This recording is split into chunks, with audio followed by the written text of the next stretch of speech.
Sorry about that. We had a blue screen. Just machine completely failed. Didn't even give me a, oh sorry, there's an error code. Just nope. Gone. Can't remember what I was doing, like bang in the middle of that. It could have been a, I hope it wasn't like a git commit or a git push. Seemed to be okay. Let's get our bash back. Do I attempt to open Golem again? I don't know if I do. Seems dangerous.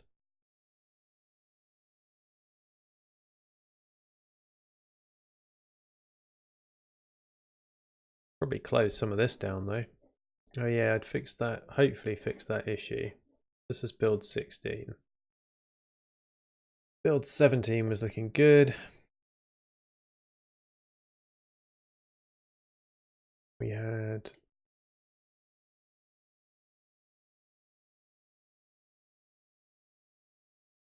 too many arguments. What does that mean, too many arguments? Because that looks pretty good to me. We had bash ifs or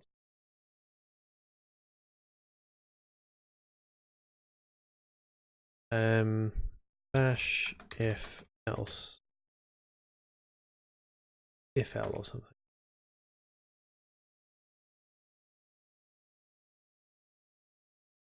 Where's the Travis file? Oh, I see. This is in the wrong. Wow. Okay. Open recent. Let's go back to here. Yeah.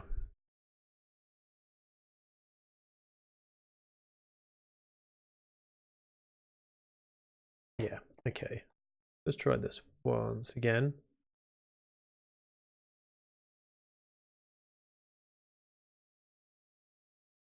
Yeah, this kind of looks, I think this looks okay, but compiler says it's not, then the compiler's right. If L.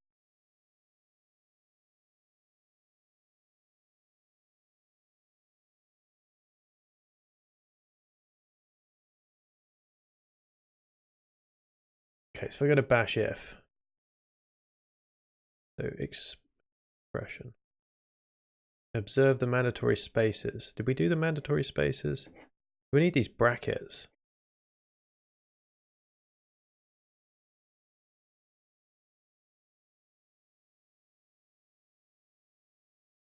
What if we're comparing like a variable?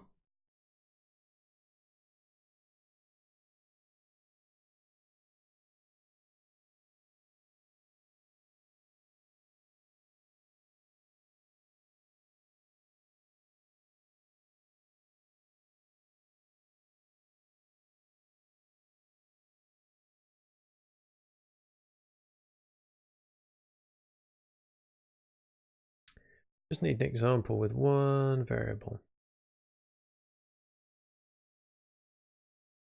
Maybe we try somewhere else. Bash variable if.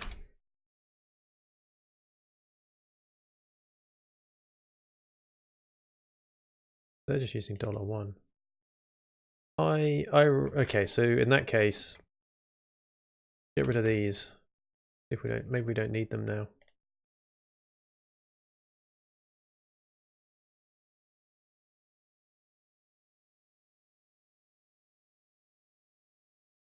I lost my history.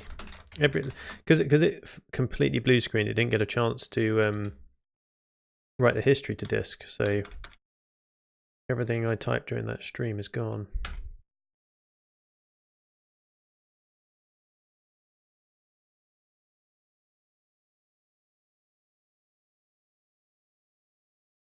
If elif by syntax fix attempt.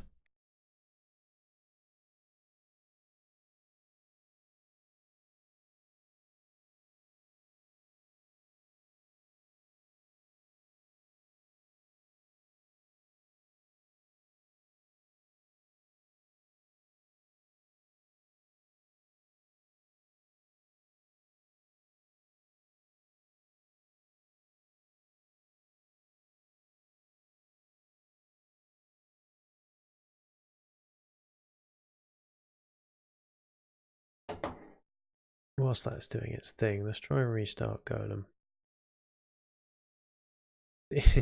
Even this forgot. It forgot that we changed the settings.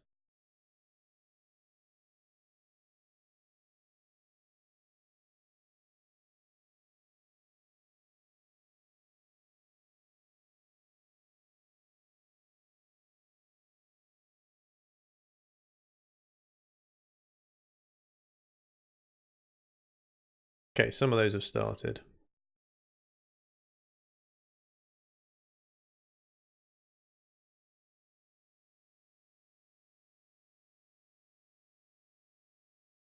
I fixed the sound, by the way. I guess at least one good thing came from the reboot. Now it's after a password again. Alright, I'll open a less interesting file first. Just make sure it comes open on the...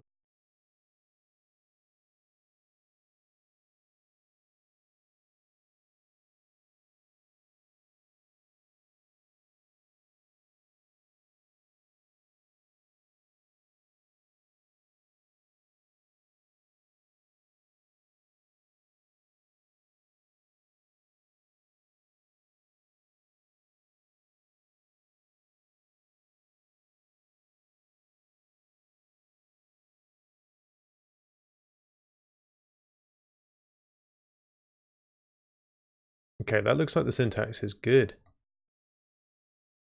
That looks really good, actually.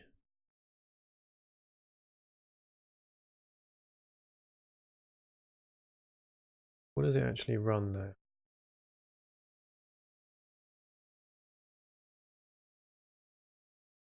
Doesn't tell us, does it?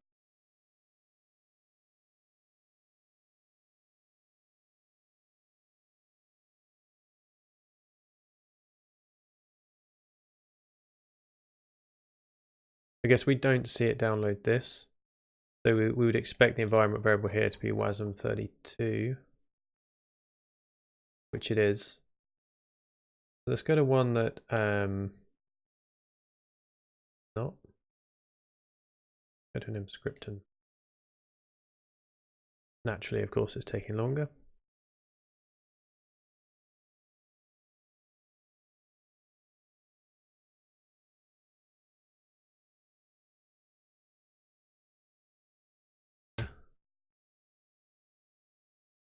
Yeah, so that's a shame. But it completely lost. It probably spent some cash and then lost it. But not much. Not much cash. And I'm guessing we probably lost the CD as well. Huh. Okay, so at least PowerShell kept kept on top of things. So instead of going to in, we should go to task. And at the risk of breaking everything, I'm going to try and get it to do another task.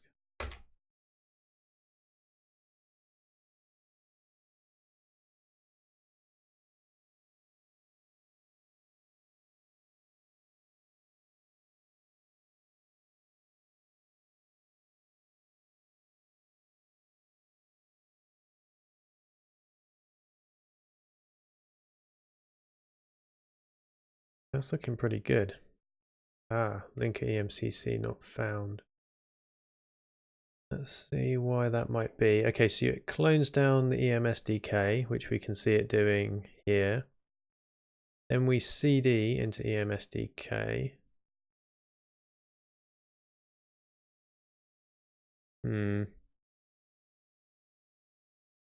CD EMSDK, no such file. Oh, it starts with a slash. There we go. Simple.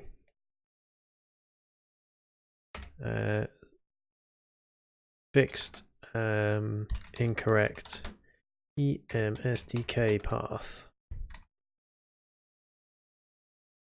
Push that. So this really should have failed. Yeah, it did. Okay. And at least this time round we can see a nice mix. So the compression ones failed, but I think they fail anyway, right? The recursion ones half work, but the ones where we're specifying emscripten fail, so that's fine. This time round, I'd probably expect only 3 of them to fail. Meanwhile, this is still waiting.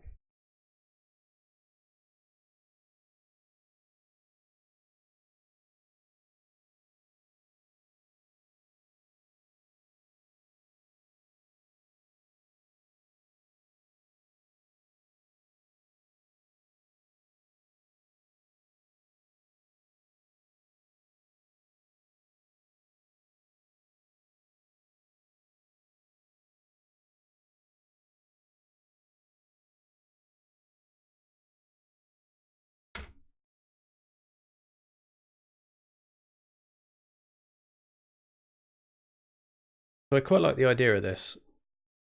It should mean that we get a fairly good, and if this runs nightly as well, I guess I could add a could add that under settings. Data features. Build config validation. These features are in beta. If you find things to read about build config validation. I've just got sidetracked by a new shiny thing. What's this? Page documents, new build config. You can opt in using the repository setting. Station.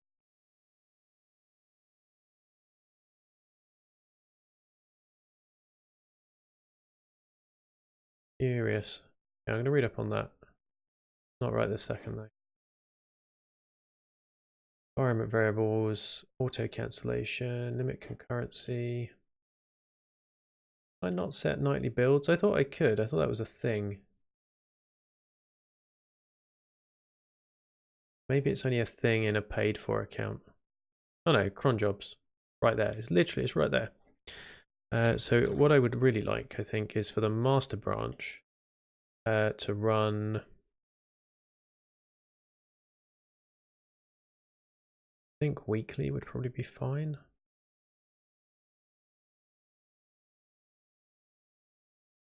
Do not run if there's been a build in the last 24 hours. I think run it anyway.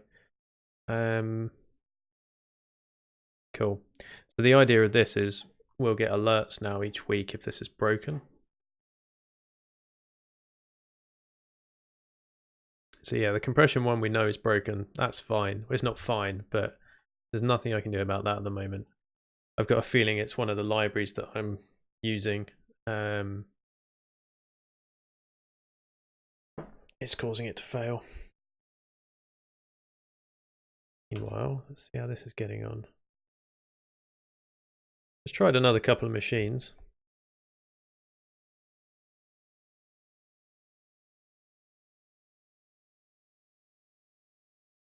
I'm hoping all of these will come back green. That's the theory. And if they do, that means we can use Rust's built-in wasm compiler, or we can use emscripten. I think the built-in one, wasm, seems to be less faff, to be honest, so I'm going to stick with that. And actually, it's what we built this with. So maybe this is failing because we're now using a different... Yeah, it's worth thinking about.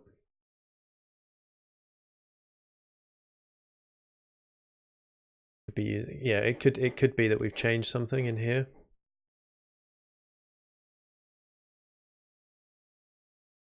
Now causes it to break. What have we got? We've got... That's compression. Don't want to be in compression.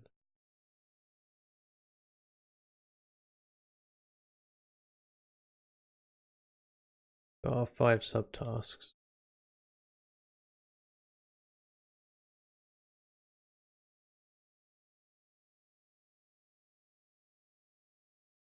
I just assumed that was good actually. Let's just double check.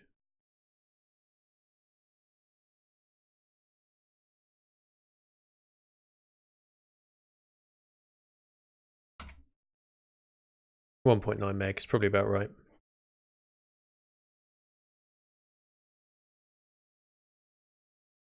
Another failure. Okay, these are failing. Why are they failing?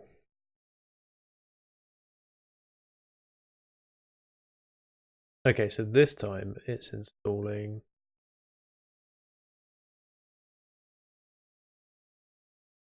kinds of cool stuff.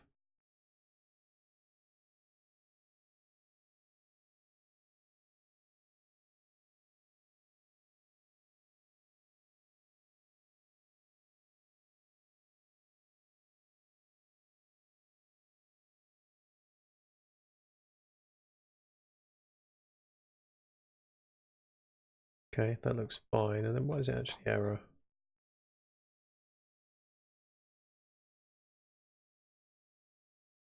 Oh, okay. That's fine. So this error is because emscripten is currently broken for Rust. I'm fine with that. That's working. That's failing as intended. I'm happy with that. In fact, here's the issue all about that failure. Cool. Don't need that now. What is this? Wasm bind gen CLI. I think I was looking at that, but I don't think that's relevant. Worried about that. I think it might be a bit too soon to use this in a project, but maybe we could.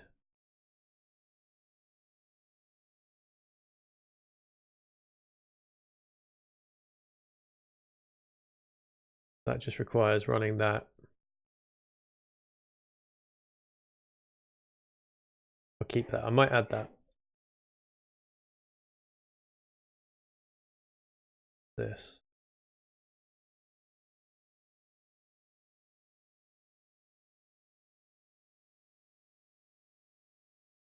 Sure. Don't know why I had that open. And we sorted out our if statements. So we should be good on that front. Another failure.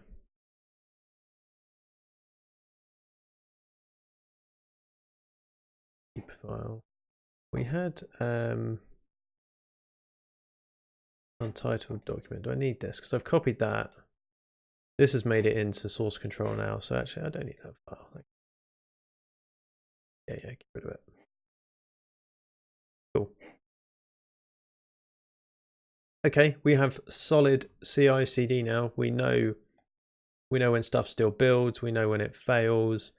We're comparing wasm32 WASI to emscripten. All good, I think. All good. That is what I wanted to accomplish.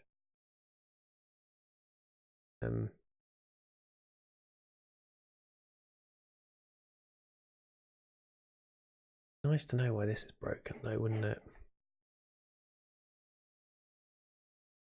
This is on about compression. We don't care about the compression file. Try recursion. Ah, you don't get JS. You don't get JS. That's the problem. So it's not okay to compile it just with Rust because we don't get the JS.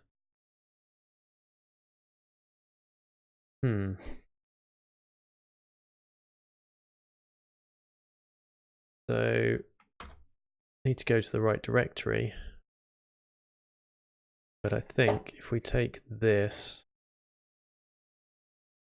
and I do a search for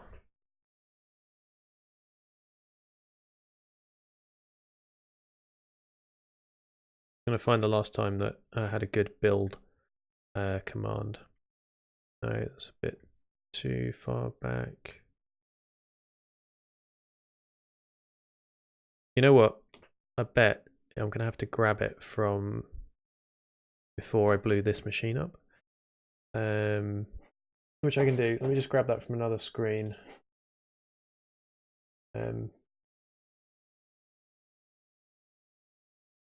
Doing that.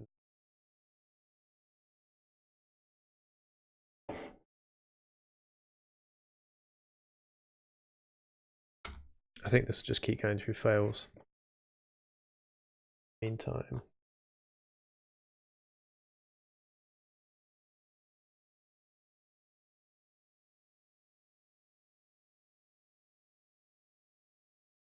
Okay, I think I found it. Found the command we need. So it's this one, but we need to change this to MD5. And we need to be in the right directory. We need to go to there, we need to go to MD5, we need to go to in.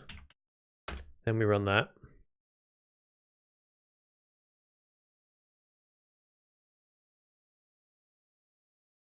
You know what else we need to do?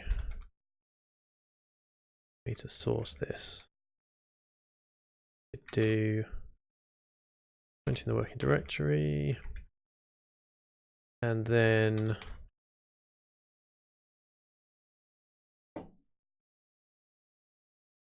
grabbing a copy of that.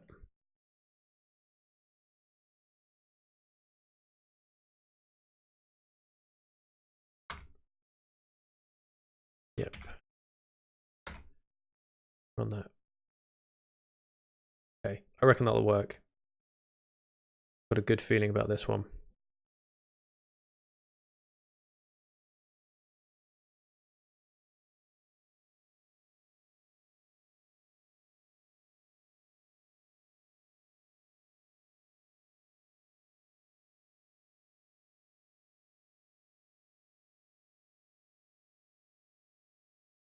You know what? The fact that it hasn't failed is a good thing.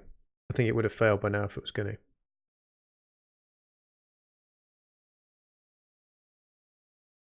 Cool. I would have expected an extra file to appear over here.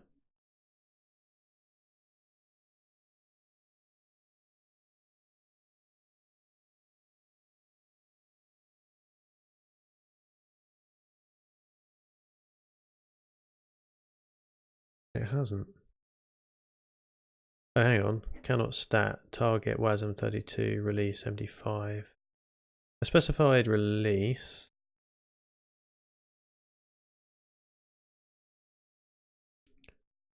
What's wrong with that? So we're in, so we go up, and then we go into target. Then we go to wasm30, yeah, 32 unknown emscripten. Then we go to release. Then there's a bunch of MD5s. Why would... Oh, because a dot. Get rid of that. Great. Great. I'll just modify the compile command as well, so that, yeah, it doesn't confuse us later on. I reckon we kill this task. I think that needs to go.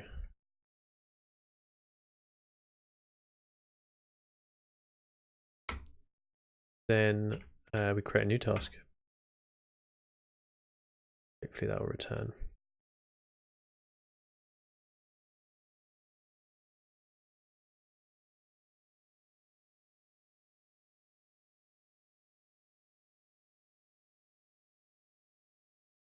Grab the task ID as well.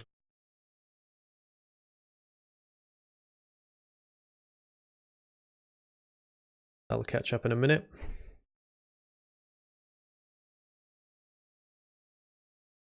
Oh, this is good. This is good. We're back to being able to compile stuff again. Literally 3 days this week, couldn't compile anything. Tough times.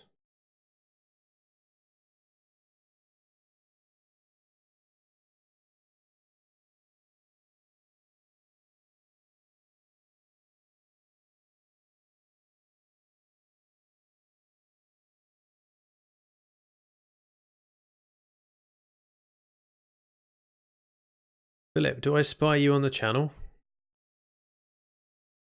Hello, if so.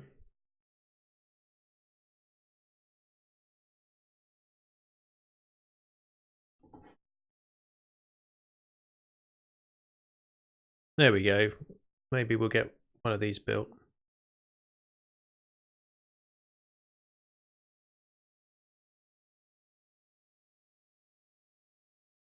I get quite nervous when my machine starts firing up the fans now. I think, oh no, a blue screen's incoming, but maybe it'll be alright.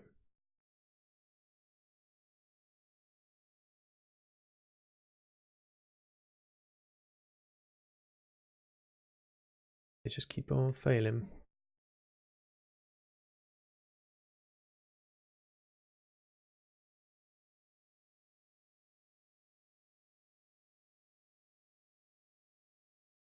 That should have a dash.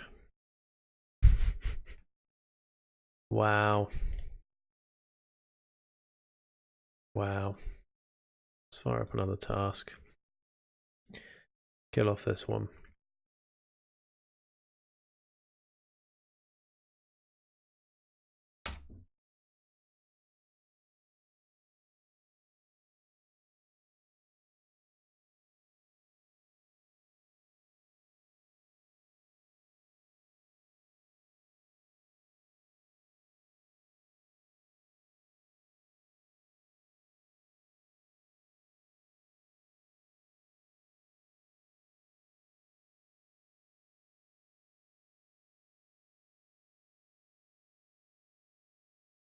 Right, I reckon give that a minute. It's only been 30 seconds, so I reckon give that maybe 90 seconds or so. And we'll probably see that builds. Just gonna pour myself a drink.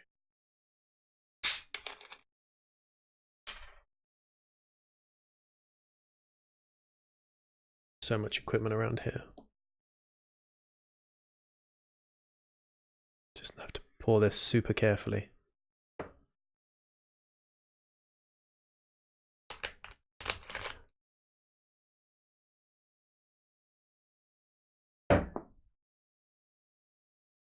Nearly carnage.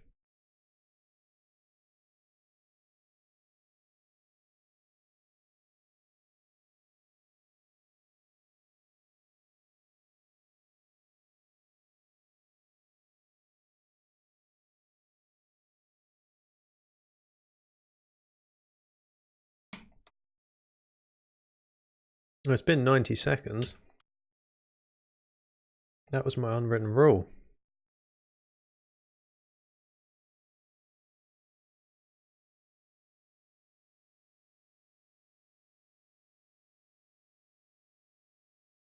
Hey, you know what? I think I've got the wrong task ID. Yeah, there we go.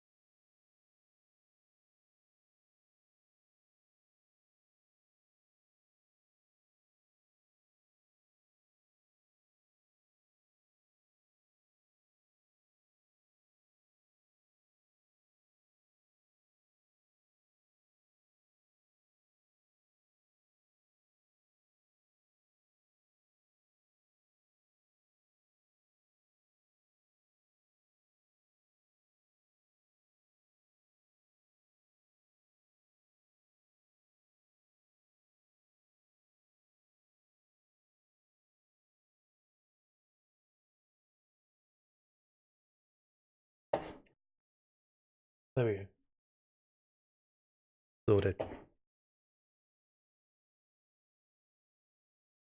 Failure, 100%.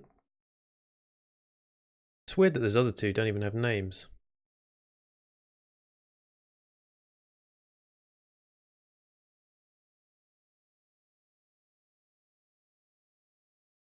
By two, I mean three.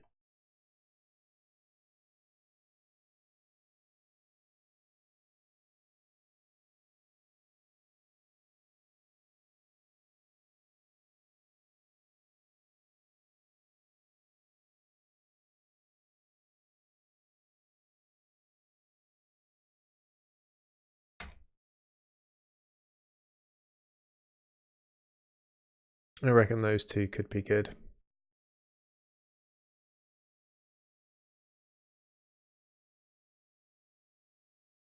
Yeah, there we go. Both set to finished. No answer for us though. That's fine.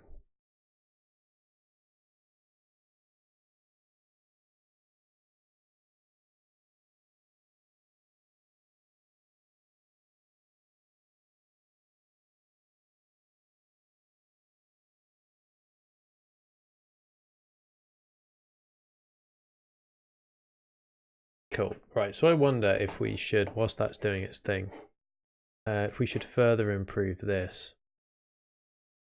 So, oh, hang on a minute. No, that's fine. So, yeah, I want another one of these.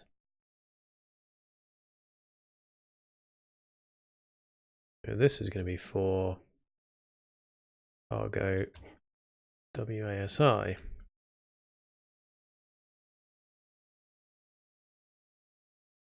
After that, you can verify it works via this. Good, cool. Let's do that.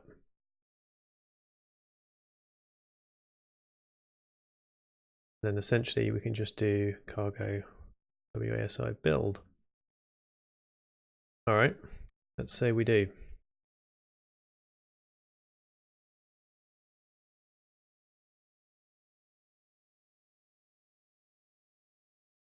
Something else we did was just cool. I think that's probably all we need.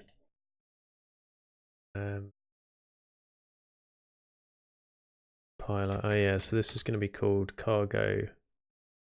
It's a bit of a hacky name because it's not really the target.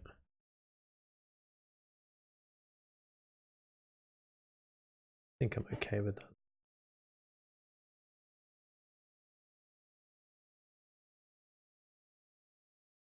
Cargo WASI.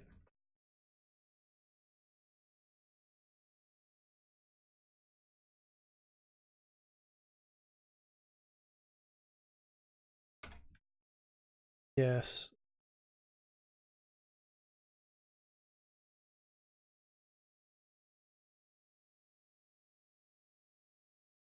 Feel better if these were around the other way. Don't know why, but something about things being alphabetical.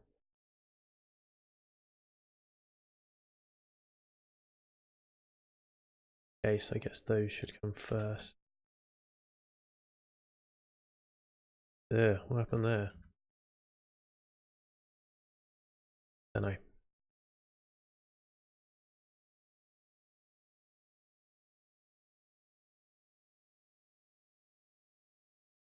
Cool. Commit that.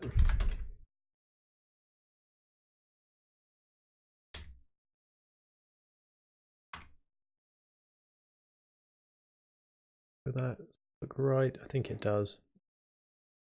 Added cargo WASI as a compiler. Yep. Going to end up with I think 9 different jobs. This build. Nope, my bad. That would be 18 different jobs. I wonder if there's a maximum. At some point, surely Travis is just going to turn around and go, "You're using far too much in the way of resource. This is ridiculous. Stop doing it."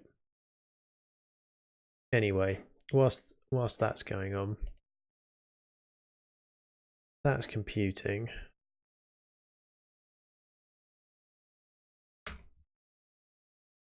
Nearly done. I can't remember where I set these to now.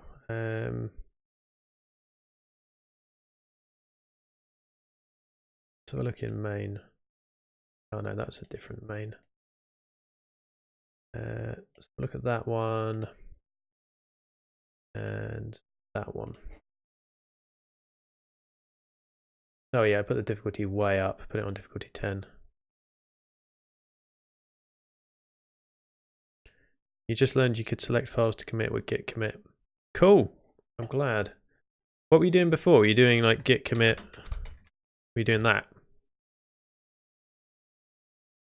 Oh, sorry. You're doing git add first. Yeah, you can git commit straight away. Pretty cool. Another one that's pretty neat is git commit -p. So you can, if you've got a really complicated file, you can choose to break it up into separate commits. There's a nice what was it called? I can't remember the name of the site. If you Google it, there's an explanation for this basically, and it allows you to have a really complicated commit broken up into separate things. Yeah, that's the one. Yeah, that's the one. Patching.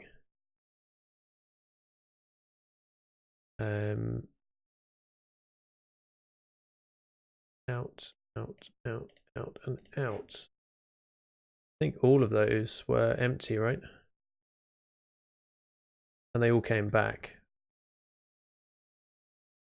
Did they all come back? They did. Okay, so what we're going to do is we're going to up the difficulty on this. Then we're going to get another job going because I'd like to search for like prime numbers or something. Do something else with Golem.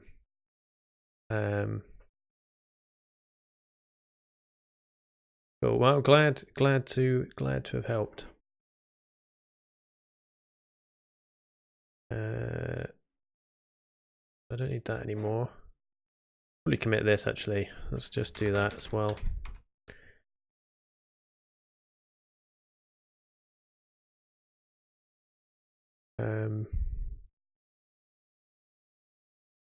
Yeah, might as well. Corrected file names and folder names because they were all wrong. Push that up.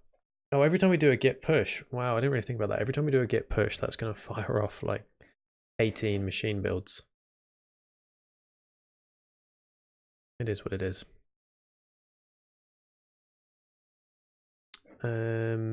So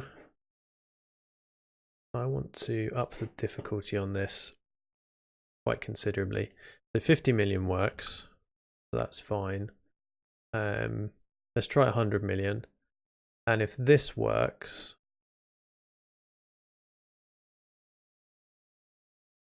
in fact, let's try 500 million. And we'll up the maximum time to say 30 minutes. No, let's say 20 minutes. And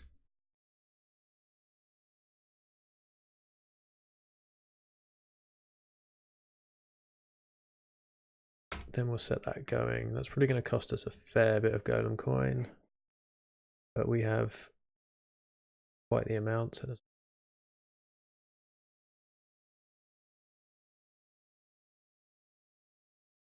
Okay, so that's doing its thing. What else do we want? Let's create a new, yeah, that's what we're going to do. Let's create a brand new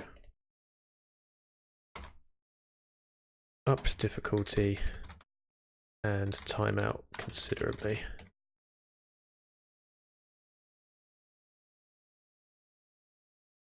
Let's commit that. Let's create a whole new project. We've got MD5 recursion. Let's copy that. And I don't want to do that. I want it to be inside compression. That's fine. We'll work with that. This one we can call prime check.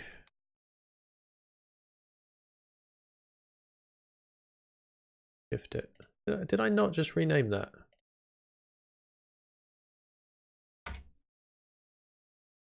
What?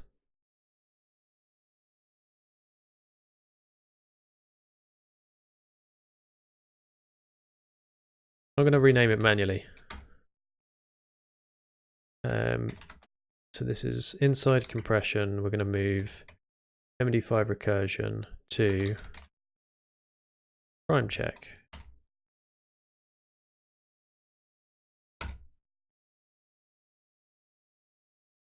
Really? I'm going to restart that then.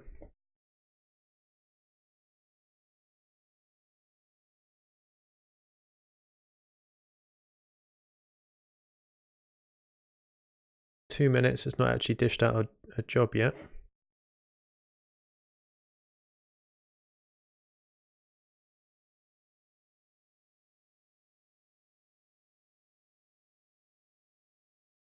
Let's try this again.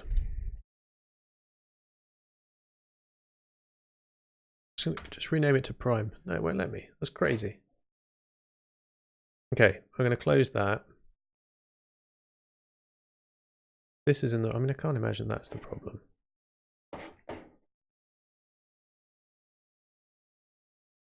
Just going to rename it from within Windows. Let's just do that. Golem tasks. Within compression, we got this. I'm just going to call this prime check. Simple. Put it here. Great. Get that off my screen and over there out of the way. It still hasn't kicked off a task. What's going on with this?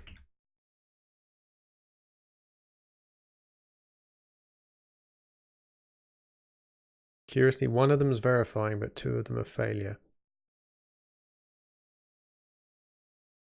3 of them. It was a very quick failure. All we did was make it, we increased the difficulty on that loop and we increased the timeout. How odd. How cool is this?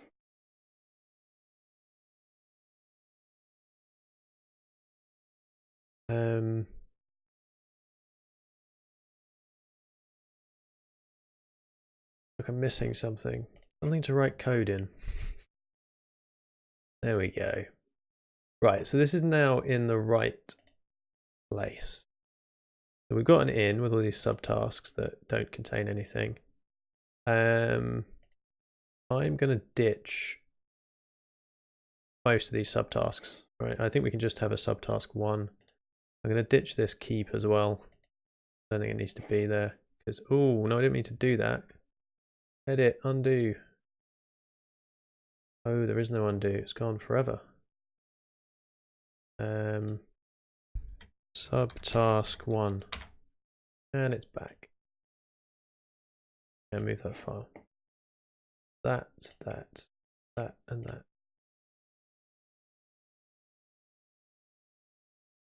Very sure. Subtasks can all go. We don't care about those in the out directory. Source. Couldn't find a cargo. That's fine. Let's bring back our starship ship prompt.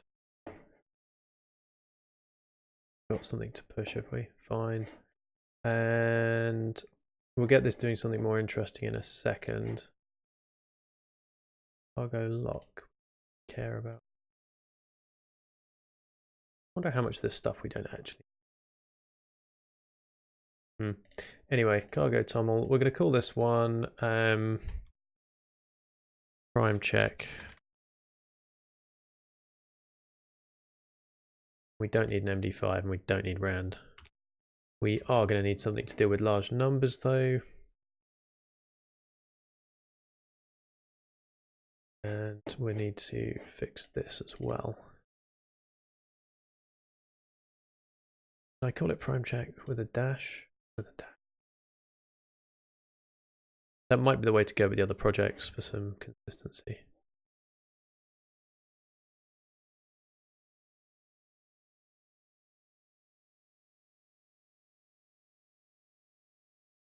Cool. Check.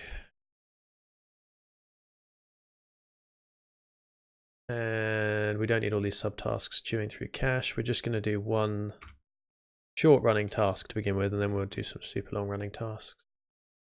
Subtask 1. Well, I want to know if the number 7's prime. I don't know, start off super simple.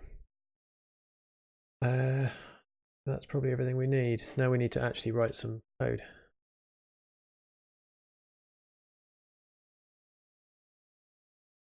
Easy enough, right? Possibly go wrong with that. Close this now because we've included Alex's cargo WASI in our build. Let's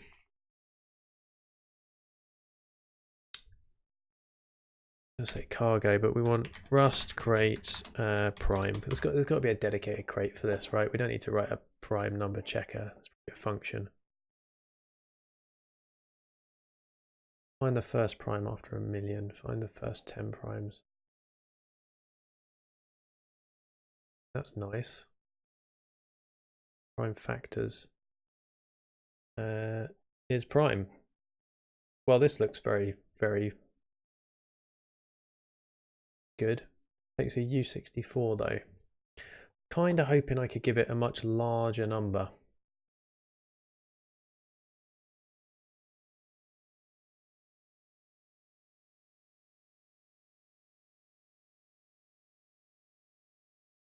Rust crate prime. Can I do like a let's say like a Lucas Lima test or something? Huge. None of this is relating to the Rust language. This is the Rust game, probably another Rust game.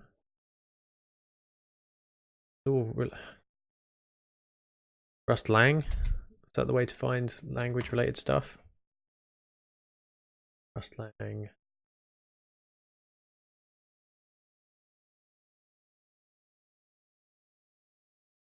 Prime check. Primality. Primality, that's got to be the keyword that gives us the answers, surely.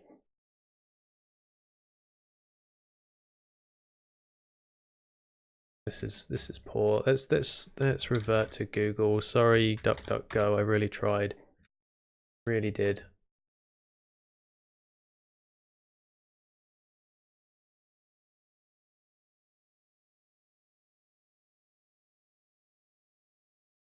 Way to transform a hash to a prime number. Prime number calculations implemented in Rust.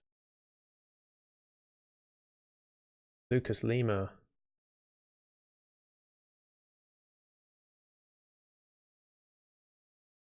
All right, that seems simple enough. Implementation. Check if a given prime number is a Mersenne prime.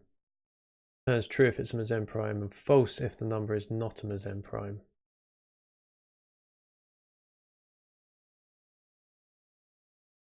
Okay, fair enough.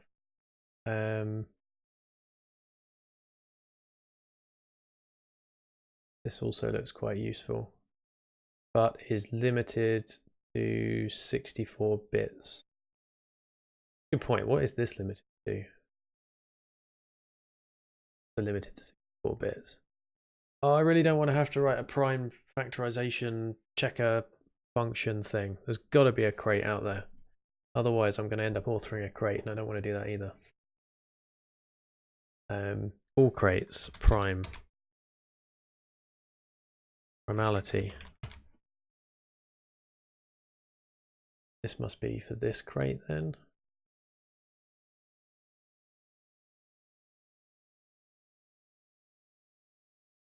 Right. Primality.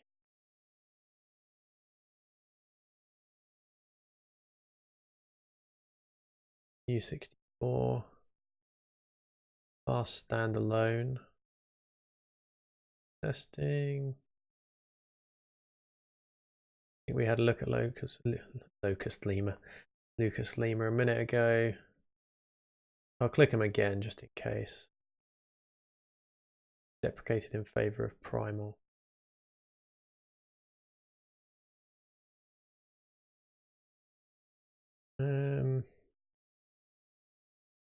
Right, functions. N is prime. 64-bit. You know what? Fine. Maybe we just stick with 64-bit. This is my go-to, right? If these others turn up not great, then there's some primality related properties of a number designed to be used via primal. 64-bit. Okay, ignoring that one. Now we're talking. Look at that. That's not 64-bit, is it?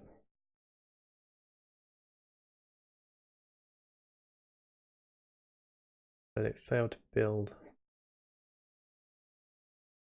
That's the source code. Okay, this is looking good. Can I have a look at the project? Created 1 year ago. So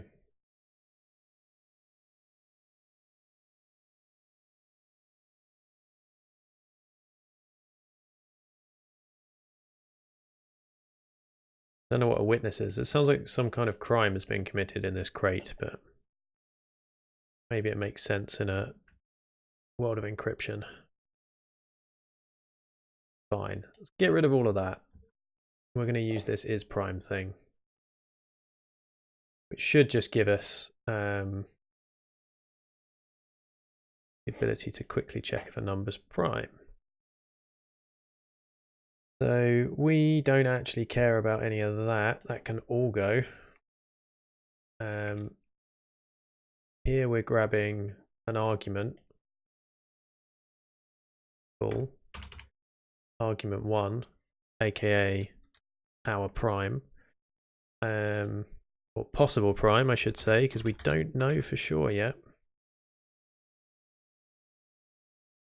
Is prime.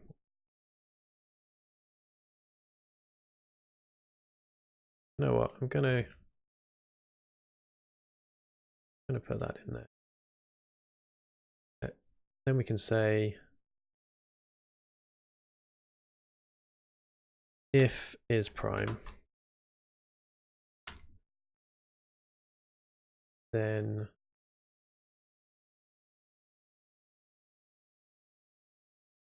get our output ready up here.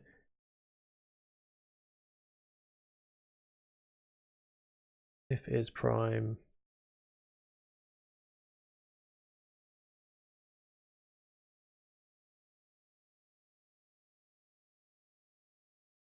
oh, that's what I'm missing. There it is. Then just output a file. And I'm pretty sure all of that can go.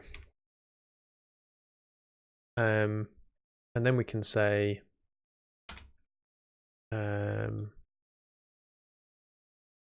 we can check a few primes at the same time, right? So prime 1 we can just say is this.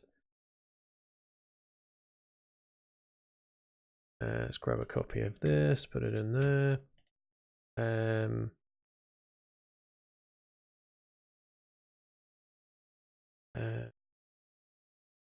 You know what I do want?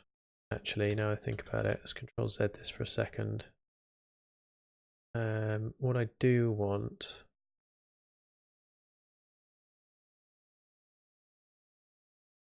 we write output. Okay, fine. So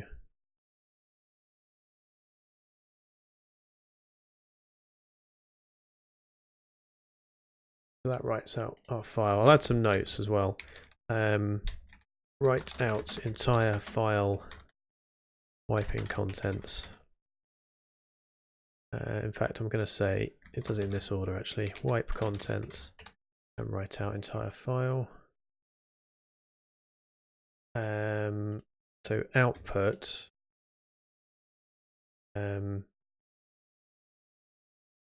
It's push string. Say prime 1. Say is prime. Is prime. Great. Good news. Else not prime. Super unhappy face.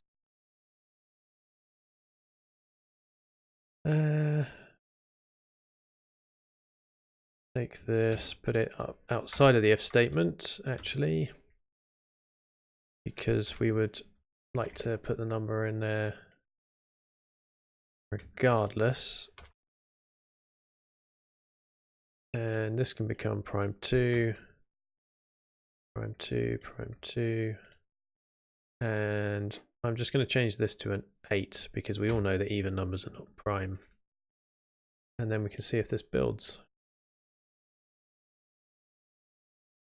So let's cd here to prime check to in.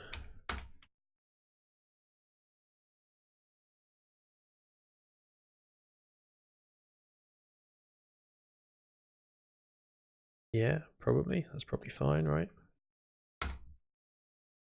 External crate is prime. Of course, it's going to complain because I did not list it in the dependencies. 1.05. So we want is prime equals 1.05. Just say one. Just one. I don't even care. Any of those is fine with me. About to load source for dependency is prime. Unable to update registry. Rustlang crates. Docs failed to build. So does that mean I can't pull it because it's not a valid crate? How many source files have they got? They've just got the one source file.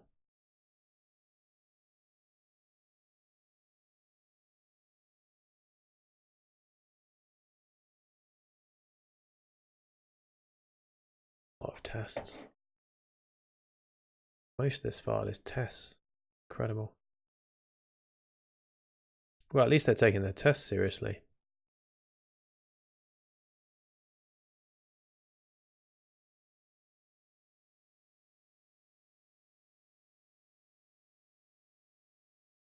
What we could do is check what license they're using. Not specified. Copyright, perpetual free software. You can redistribute it and or modify it under the terms of the GNU. I don't necessarily know that this is compatible with the GNU license. Sorry. Game.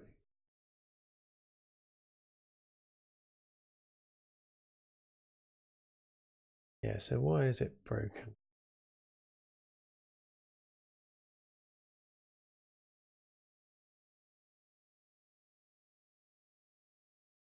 Let's just check. So fail to load source for a dependency is prime. Have I included that correctly? So if I go to like have a look at cargo.toml, what's the okay. And I've done an underscore. Maybe it should be a dash. Maybe that's how it deals with underscores. Nope. Failed to load source for dependency on is prime. Unable to update registry. Failed to fetch. Rates.io index. Object not found. That is a new one. Cargo clean. And one more time.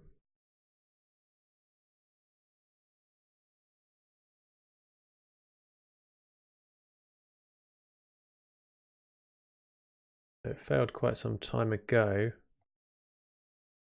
Why did it fail? Expected a U8 but found an external type. Oh, so it's not even compiling. That's why we can't get it. So the build failed, so we don't get it. Fair enough.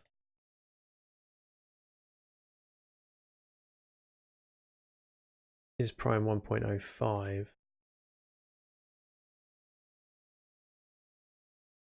Guessing if I just make it more exact, that's not going to make any difference. Yeah, same thing. Okay, so they have unfortunately not kept this alive. The owner. Person. They've got a bunch of stuff. I wonder if they're willing to look after. They haven't touched it for a year. And okay, the other thing is we could just use prime or is prime then, that's fine. That's my backup.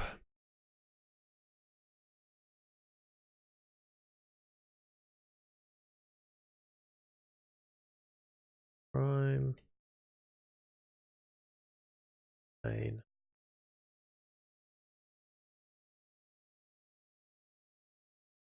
Problem is this is not going to be as tidy now because I'm going to have to do conversions from string to integers.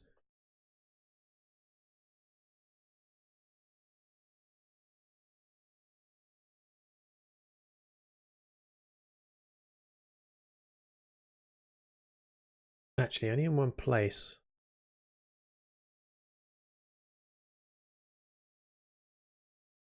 Might not be so bad, actually. Might not be so bad. Yeah, we want primal, please. I want to Google Rust string to int as a toString.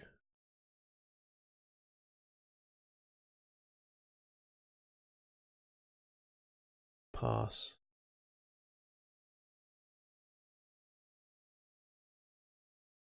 That might not be so bad actually. Okay. So if I do that, it says ints. Can I not specify like U64 or is that not a thing?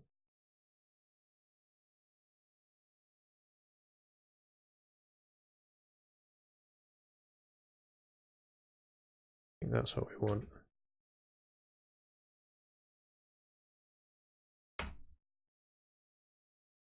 Still not building. This time it's saying it can't load primal. I'm spotting a pattern here. Did I? Oh, maybe I specify the right version. Yeah, I didn't specify the right version. My bad. 0.2. What? Okay, clean. Unable to update registry. Failed to load source for a dependency on primal. Okie dokie. So not even primal itself. This is saying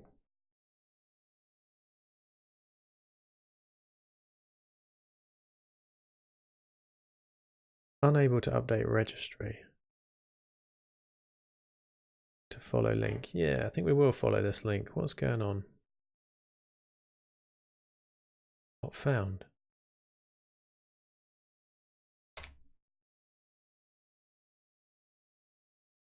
Did I copy that?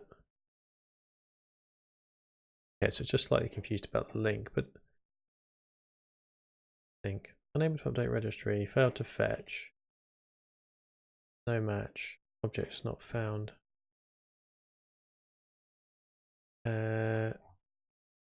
This looks like, you know what, I don't even know what this is. I'm going to click randomly on one of these.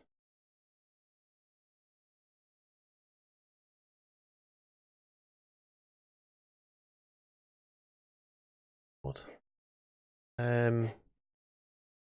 What if I search for the word prime in here then in repo? Okay, so I'm guessing that would be under underscore P. No, I can't make head or tails of this repo. I'm not quite sure what this is doing. No idea. I didn't think it would be that much of a challenge to pull down a primality crate. I mean, this one hasn't been touched for 4 years.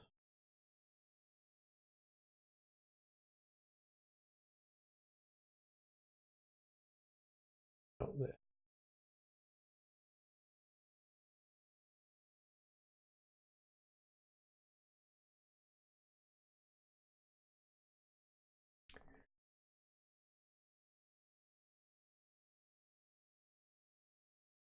Nothing here to suggest there's a massive issue. I guess it's when you go to documentation that it fails.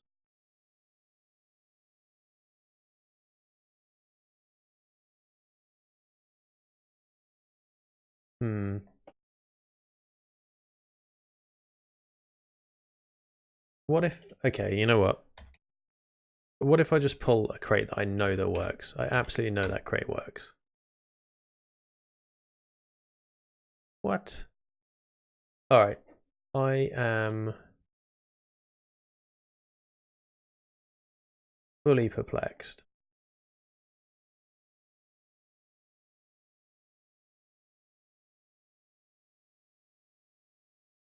There's nothing else in here about any other crates. Nothing else in here about any other crates. I'm just going to check in case there's some weird Rust related problem going on. Like Twitter.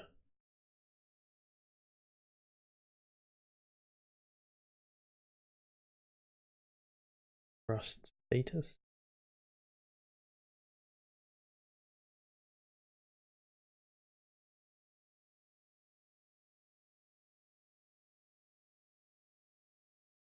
Well, no one's tweeted anything about Rust for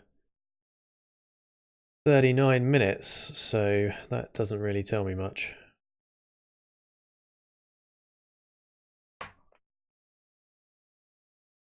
What about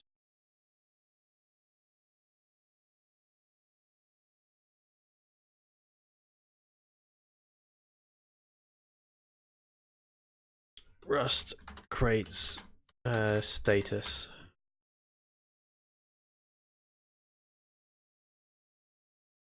Rust lang crate status, please.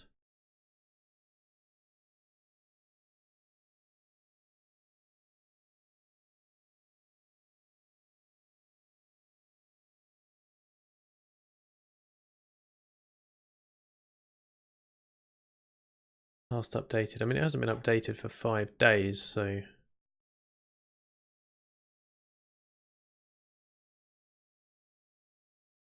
not likely to be totally broken. Although, what does Git actually say? Last commit was 8 minutes ago.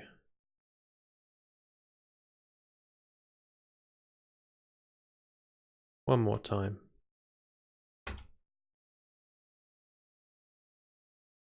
Failed to load source for a dependency. Okay, time to crack out the Google.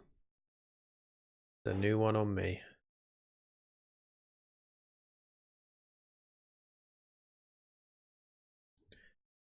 Rust. Have a look. Failed to load source for a dependency.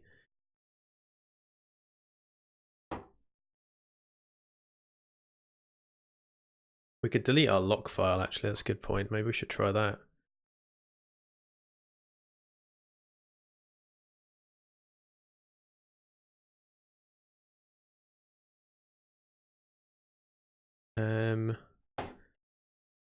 So we have a lock file. Let's delete it. Yeah, get rid of it. I didn't want it anyway.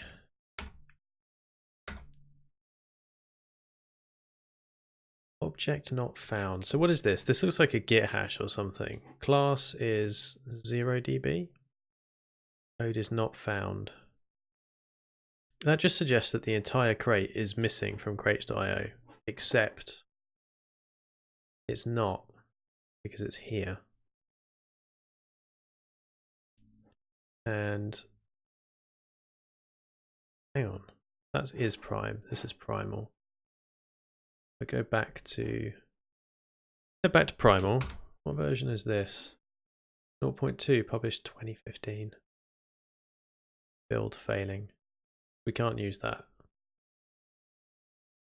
Oh, okay. There has got to be. Sort by recent updates.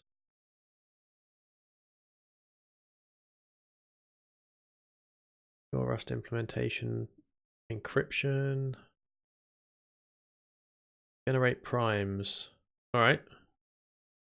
MIT, that's quite compatible as well. Fine. Might I peek your documentation? Figures out if a U64 is a prime. Great. I'm happy with that. Well, happy is a strong term. I'll accept this for the moment. And thank the person kindly for making this crate available. Is U64 a prime? Fine. And what version are we dealing with? 0.2.2 of prime tools. Copy that. Great. It's definitely going to complain because I didn't update the top of main.rs. Let's try this. Prime tools. Yup. Rebuild. I mean, what? Fail to load source for a dependency. Okay, can you give me more information than that? So is this... Yeah, I'm going to need more. Can I have verbose, please? No. So this is saying it actually failed to fetch this repo. Why is that how I should interpret that?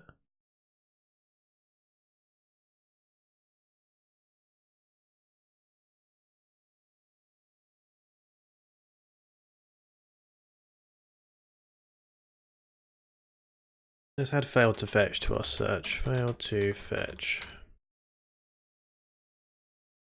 Unable to update registry. I mean, that's not what we're getting. That's different, right?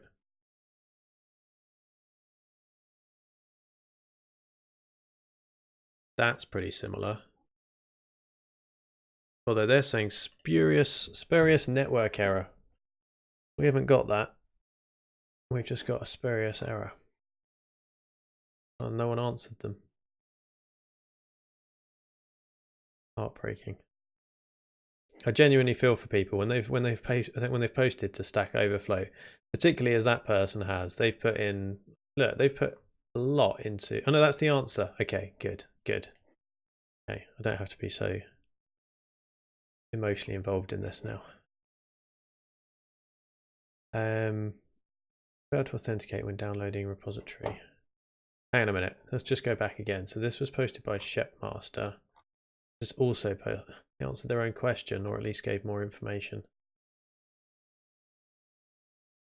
But they're saying you need. Oh no, edited by. Okay, let's leave this. Doesn't matter. We have internet access. I mean, we have internet access, otherwise we wouldn't be streaming. But let's just check this machine isn't doing anything too daft. I ping GitHub. Yep, ping GitHub.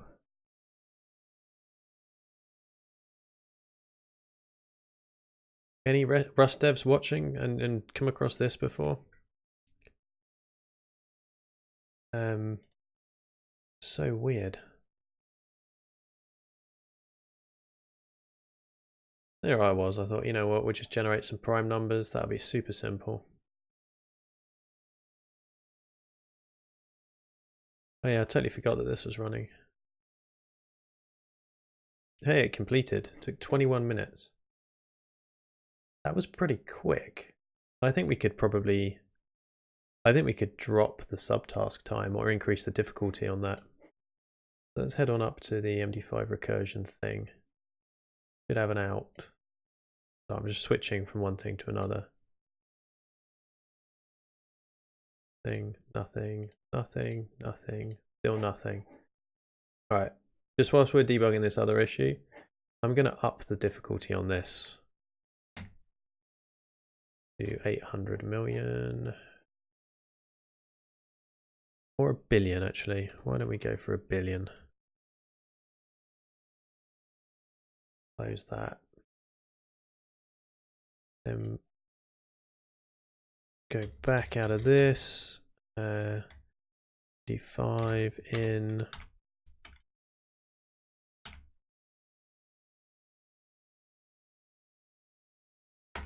File that. All right, right you are. So we'll just reload some of our environment variables and that should be good. We're good. Now we just trigger off another one of these jobs. And that's now spent a bit more cash. Or maybe it's donated it to the generous providers of machine power on the Golem network. Let's say that.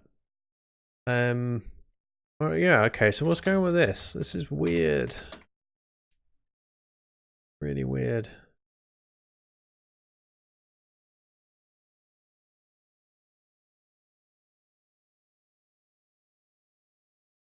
Maybe we try just a simple cargo build, just a basic bog standard cargo build. Okay, that fails too.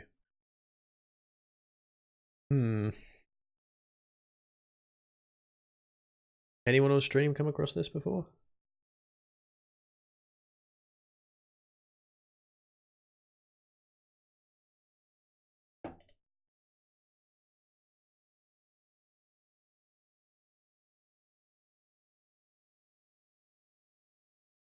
Okay, compiling it over and over again is not going to help. Looking at cargo.toml over and over again is not going to help.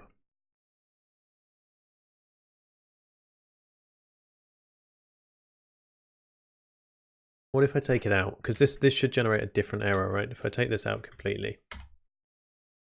Fine. So this will error because actually that'll error because my syntax is wrong. And in the case of this and this, in fact, what is going on here? I think it just needs that.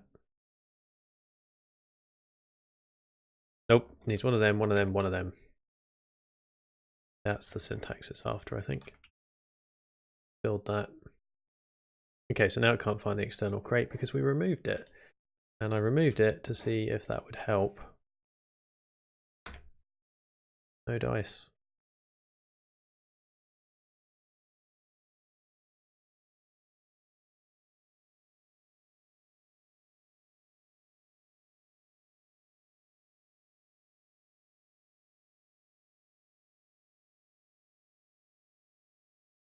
Got to be a way to debug this.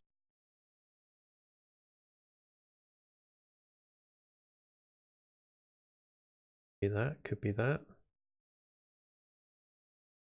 That looks super similar. Caused by, caused by, caused by. We don't get a caused by. This is object not found. It's got to be that these crates are somehow broken. But then I put it to you that if I put that to MD5, which I know is available, I think it's available like version 0.5.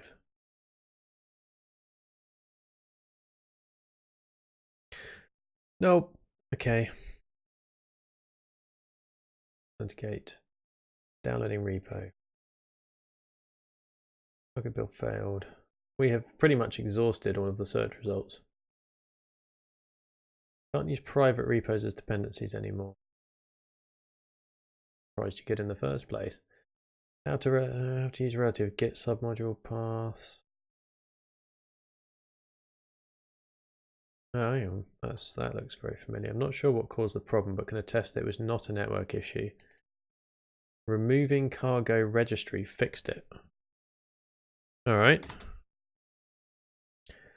I'm going to go ahead and move cargo registry to...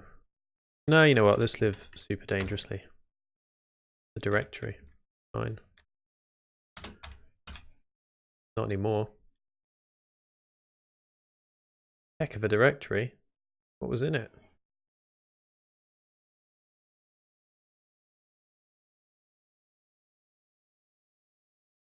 When was this that they had this issue?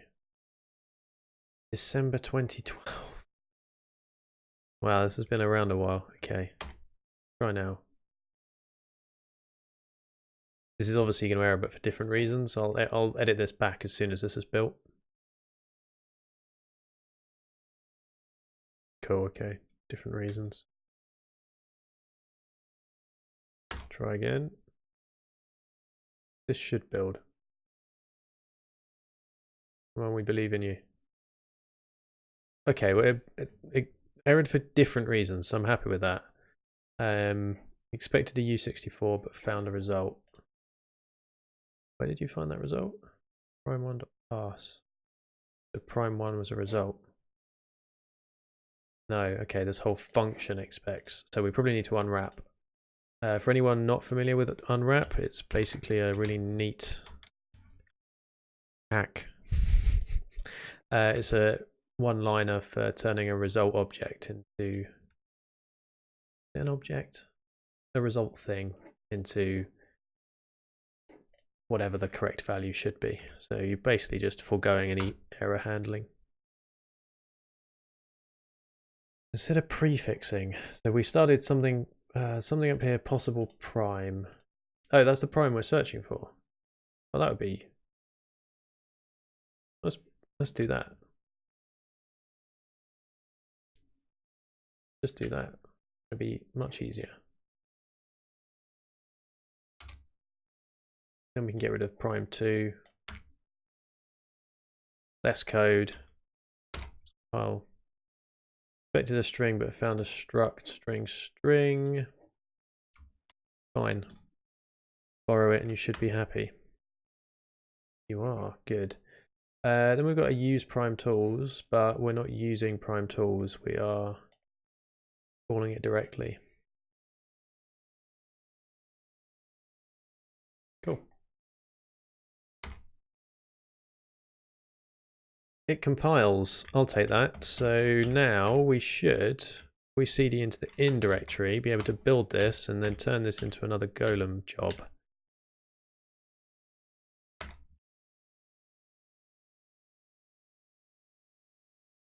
Yeah, no, yeah, cool. Then we can look at the task and we can say, let's do some really silly simple ones. So we know 7 is not going to come back other than prime. 901, I genuinely don't, doesn't seem like a prime number. Could be. And then yeah, let's have one that's like certainly not prime. So I don't know, how's everyone's 2 times tables? 16,384, which 2 to the power of something. And it'd be good. So we've got, I know we, oh yeah, I said we were only gonna have 1 subtask. Apparently I lied. Let's add, we're just gonna go straight in with 3.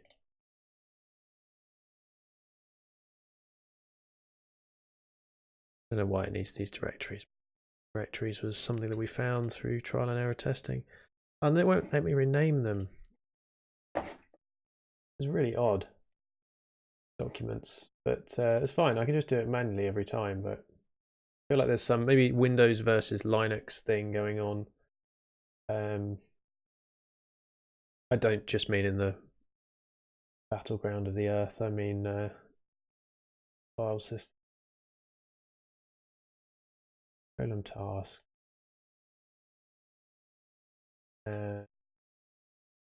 Within prime check. Within in.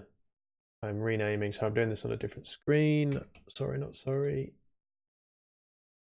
Oh wow, it wants me to close this program, I think. Try again. Yeah, it does. That's fine.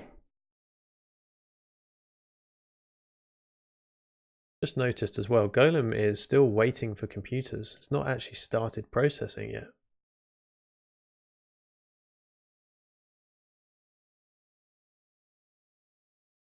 No idea why. Maybe times are busy on a Friday evening. Everyone gets back from work and all they want to do are run Golem jobs. Have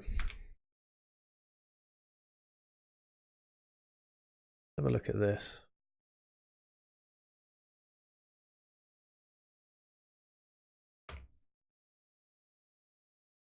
Three failures, 5 starts. The same person keeps getting the same thing failing. Stop sending them tasks. Target build results are no match ready. Okay, we sorted that by deleting stuff. Now we can drop out of the recursion directory and drop into the primes directory. And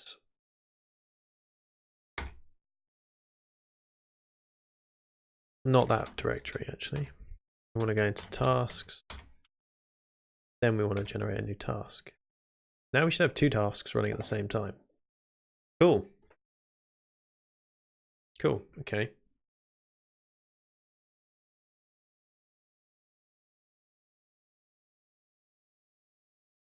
And we're paying good money for these tasks. No, you couldn't find cargo. Don't worry about it.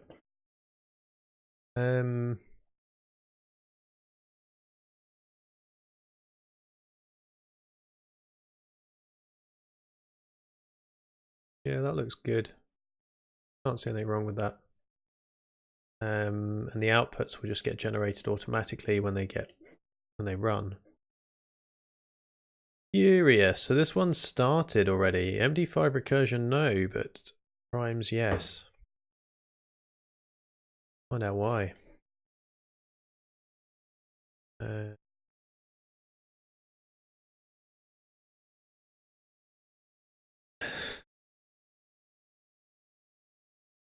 Having a good day, is it?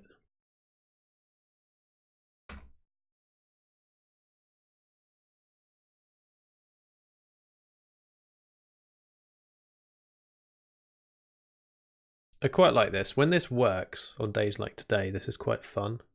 Just throwing processing problems at other people's machines. You get used to this. Just need to find some better Rust crates, or maybe, as I say earlier, maybe I should be a good citizen, a good netizen, or a good Rustacean, and build prime crate that works for arbitrary precision numbers.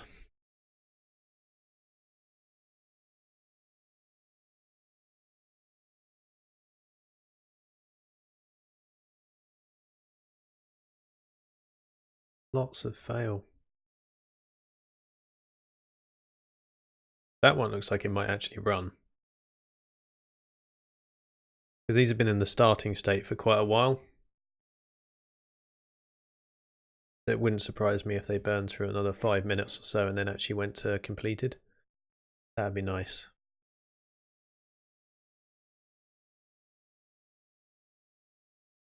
I wonder how we clear out these tasks of them. Can't right click on them.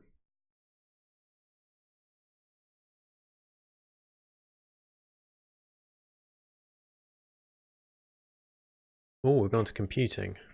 Which one's that?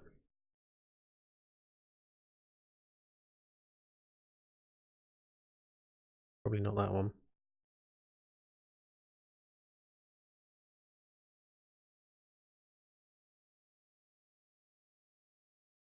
It's weird. I don't really understand. So I'm guessing it must just be a bug, right?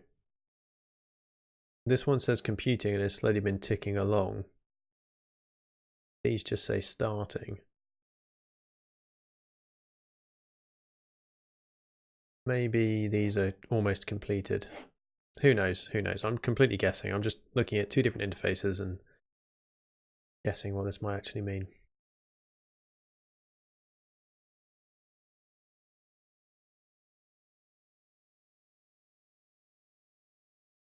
You know what we should do actually? Something else that needs to happen. We should commit this. We should commit this before it all gets lost. What did I change in there?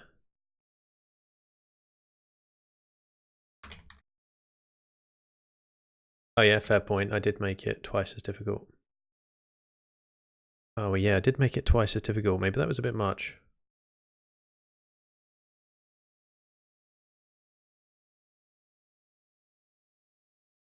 I'll up the timeout. If the build fails, I'll up the timeout on that. Okay, so git add prime checker. Git status. Are we happy with all of that being committed? 3 subtasks. There's our cargo lock and toml file. Oh, there's a readme. What's in the readme that I just blindly copied and pasted?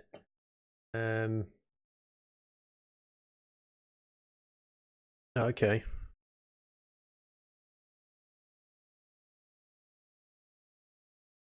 I wonder if I can get this that only copies the 2 files, because we really only want the wasm file and the js file.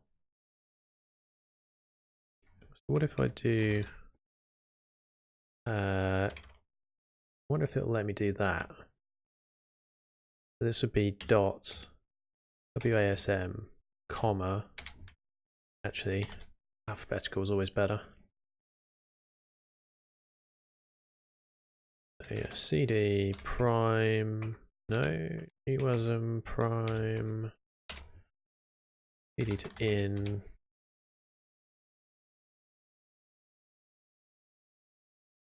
Oh dear. Split across 2 lines. Not what I wanted. Prime underscore check dot JS. Yeah, you're right. That's actually a dash.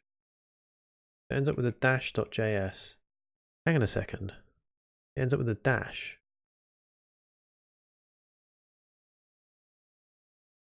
Is that the same for MD5 recursion? No, because I wasn't silly enough to put that in the name. Okay, that's important to note because that probably means our task is wrong. Yeah, prime dash check. Prime underscore check for the WASM file. That's lucky I checked that. Otherwise, that would have failed, and who knows how long before I would have figured it out. Although, this says computing, right? So, has this actually had any successes, or are they all just failures? Failures, okay. Just check it's this one. Just copied the ID. Yeah, okay. Alright, so this is never actually going to work. So let's kill that one. Then we can run it again. Now that we've corrected that, we can run it again.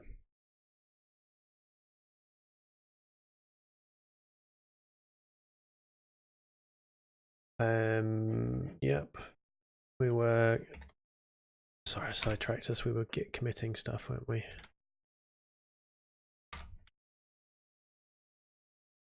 Yeah, we were potentially unhappy with the README file, so let's change this back.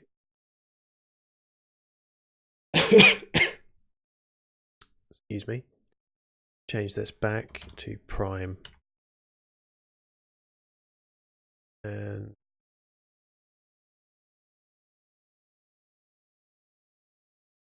git add prime check.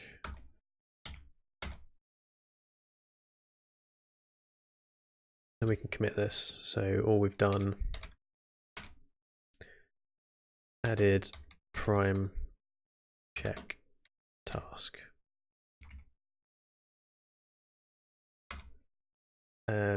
Which is true, we have technically done that. What we haven't done is added it to here, which we really should.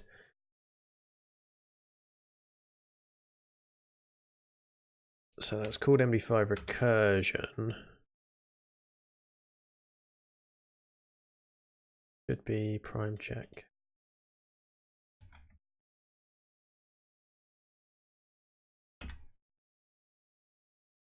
Check. Yep.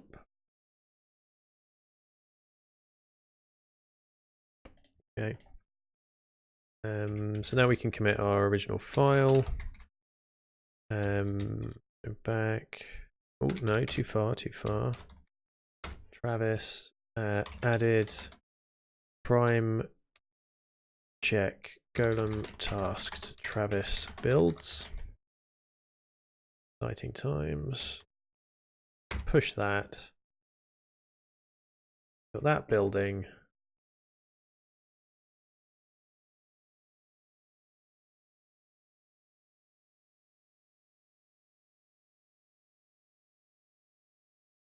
I'd love to know if this is no, don't want to kill it. I'd love to know if this is now running. Oh yeah, that's much better. Kind of makes sense actually. Prime check should be like instant, tiny little numbers. We can get rid of that. We did that. Don't need that anymore. Don't need that. Don't need that. Oof. Not a great build. Build 23. Steve.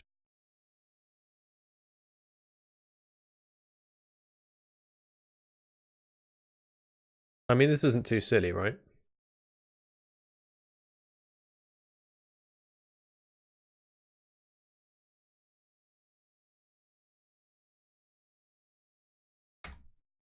If those are finished, we should see the output.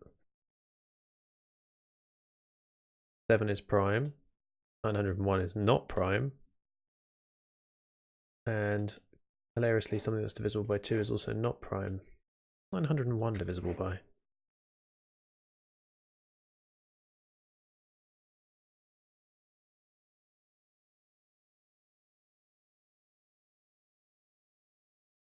Composite, because it's... Oh, obviously, does everyone know their 17 times table?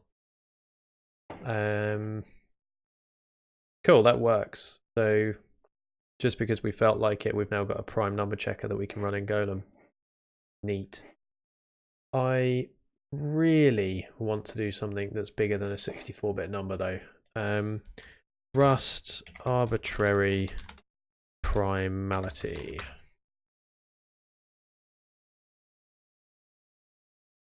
Alright, I'll bite. Why is it called slow primes? Simplistic and relatively unoptimized handling of basic tasks around primes. Alright. And if I check it out,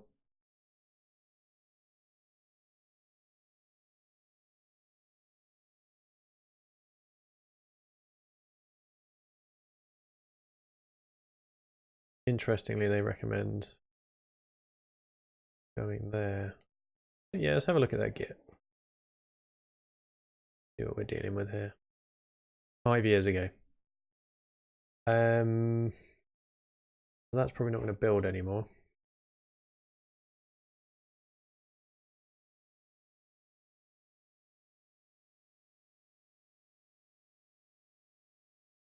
List of Rust libraries and crates. Big integer. I wonder if that does something with primes.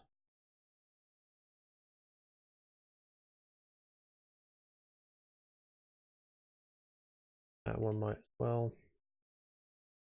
Oh, you know what? Was it called? Was it GMP? Was that? Yeah, maybe that was it.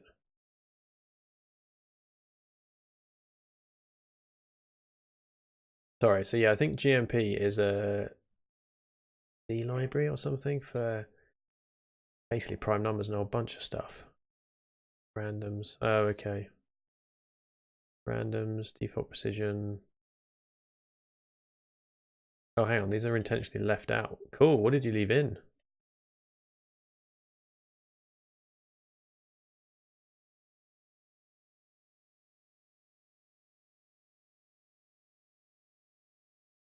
State.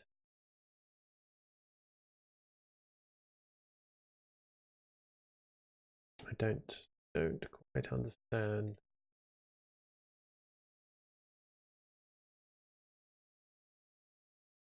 Very sparse documentation.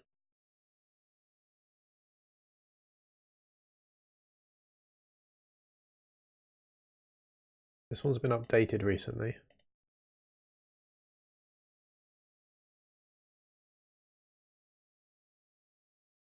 Doesn't do very much though. I mean, it does what it's supposed to do and no more, which is great. Do something, do as few things as possible and do them well.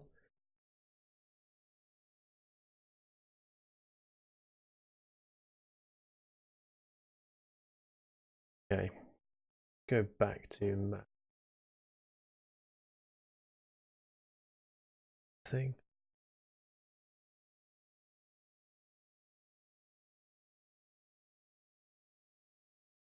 The thing in here, prime.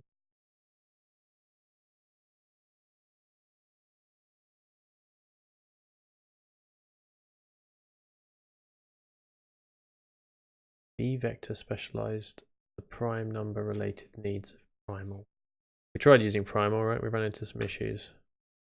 Oh, hang on a minute. We ran into some issues, but didn't we fix those? Yes. Yes, we did.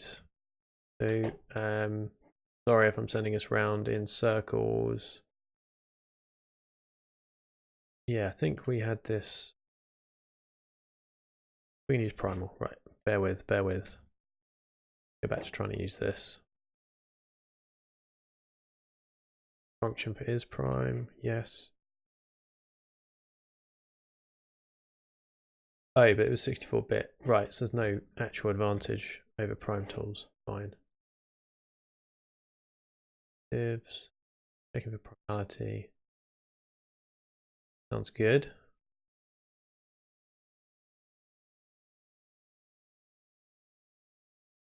Don't see anything about arbitrary.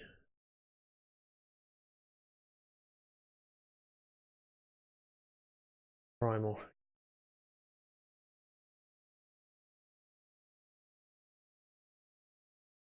Div. That just takes us to the same. That doesn't. Hmm.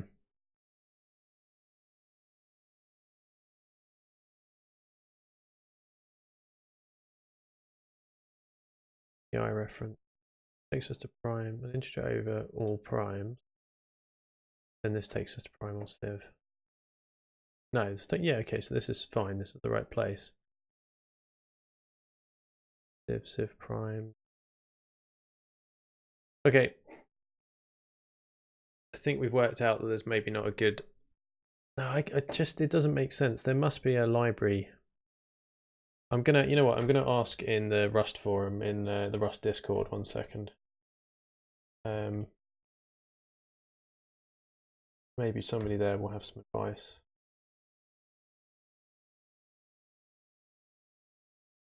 Hang on, I'm gonna play some kind of puzzle game here, trying to move everything on my desk slightly. There we go. Can anyone recommend arbitrary?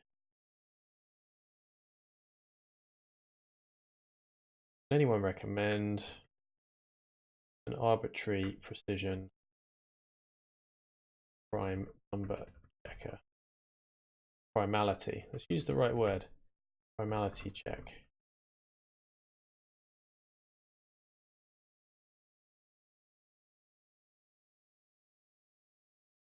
4-bit broken crates.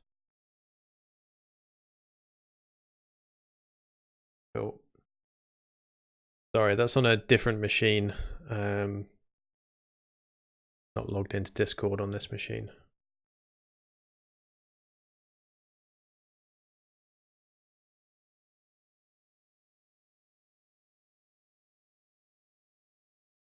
But yeah, I find the Rust Discord's really quite cool. There are so many people in there willing to help you out, and I try and help others out, but I just fail, or I'm not quick enough usually. Definitely spend more time trying to help others on there. When I was first trying to learn Rust, there's like so many concepts that were super difficult for me to get my head around. And it was the Rust Discord that, you know, that was the only reason I was able to get as far as I did.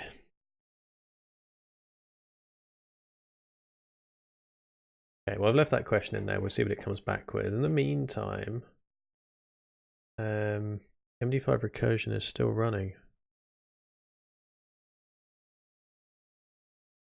Is that?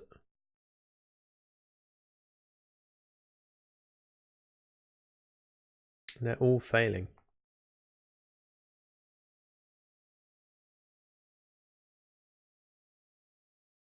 They are all failing, and they're not failing slowly. No, sorry, they're not failing quickly either.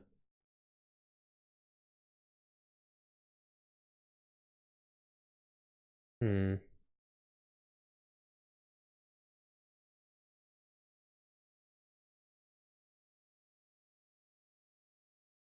That over there. Close that.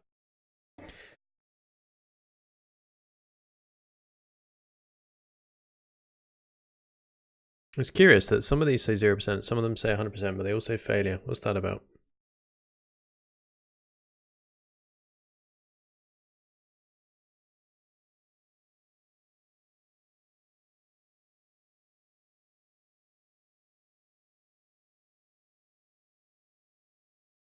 I think I'm getting emails to say that those builds are failing. No. Nope. Failing. All right, we get it. We're failing. This is pretty cool. quite pleased with this.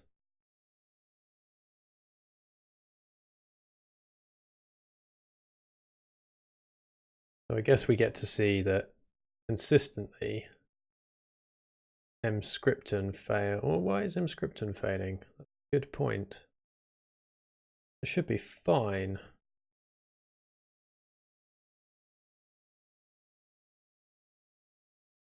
Runs. Does the environment variables, build some stuff. Error linking with EMCC failed. Oh, no, of course. It fails because the latest version of forgotten the name of it. It's not good. Emscripten. The latest version's dud build for Rust anyway. So these will go green on future days, but not today. That's fine. And some of these will go green and some of them won't. And you can see also 100% of the compression tasks are failing. They're all failing without fail.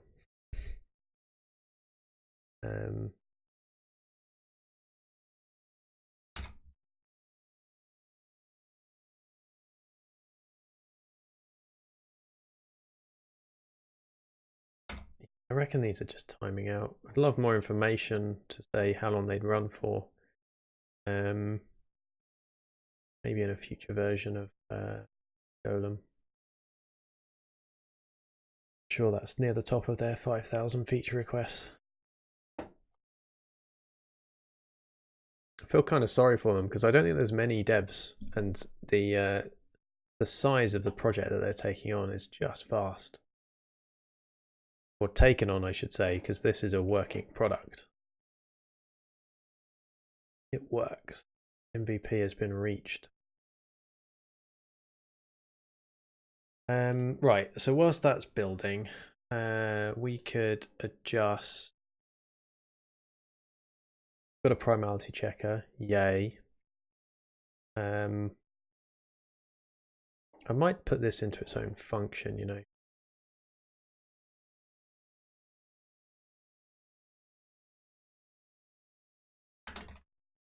Prime check. At the very least, I'm going to add some notes to this.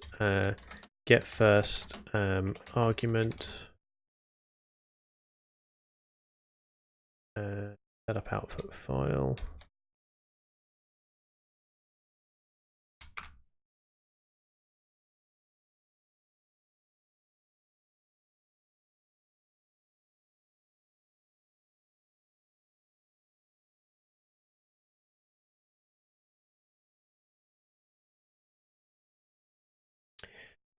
So far, no answers to my question, but it is a Friday afternoon, so hopefully everyone is out having fun or in watching Twitch and having fun. Notes are good. Oh, what I was going to do, I was going to do something else. What was it? Not the prime check. The MD5 recursion, yes. I was going to make this less difficult because I think the problem is that as every single one of these is failing, I made it too difficult. So let's make it slightly less difficult. And with it being slightly less difficult, should be able to cd back MD5 task, no, not target. I do that every time. I think it just locks on to the first near match. Did it there as well. Create a new task.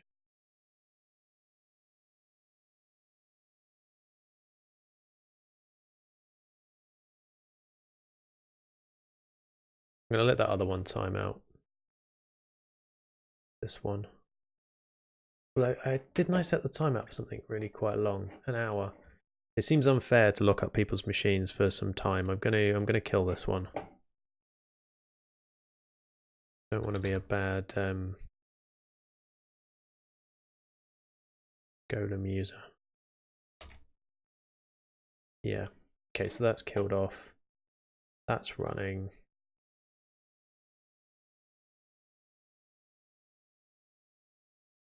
Okay, nice. Usually takes about 90 seconds and then it'll kick off and do something, hopefully. It's the right subtask. Yeah, yeah. Okay, good. Okay.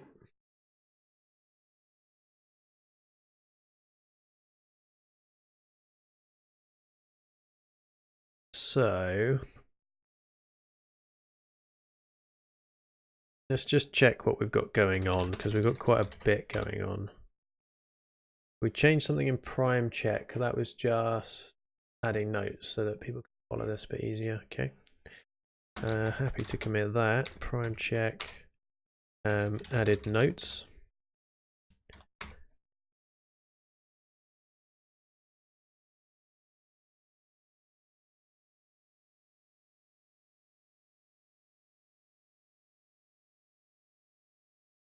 Corrected title.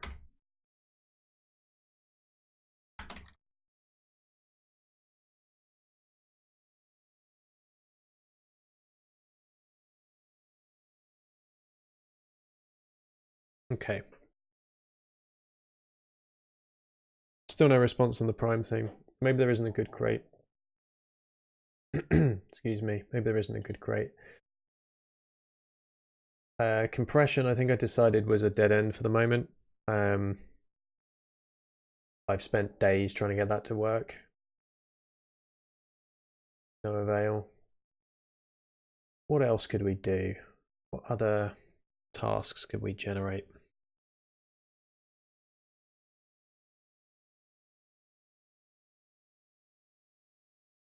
I'm not doing anything dodgy. I'm not doing any crackers or anything like that. An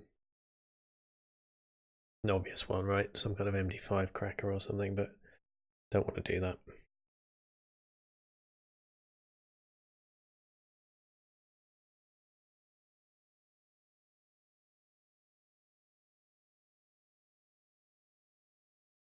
Bit weird. That should have picked up some tasks by now.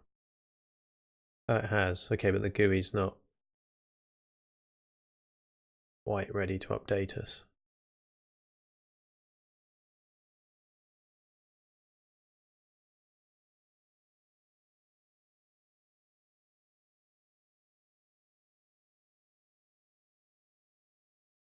Alright, well, I'm going to go for a high-risk task whilst that's going on then.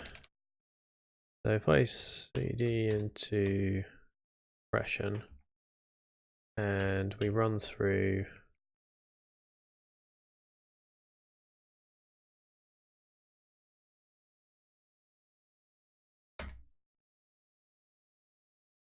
this, see what happens.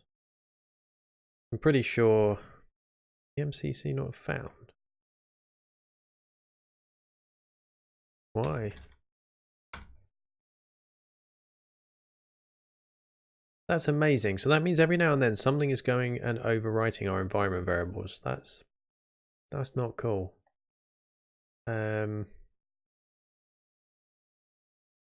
Oh yeah, okay. So target feature atomics used in block header.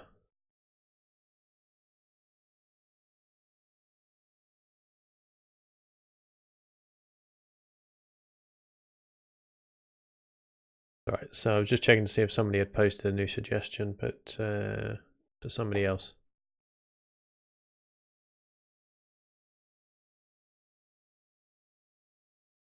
Feature is used in shared memory. Oh, hang on. Really? Oh, if that's the case, I just do that.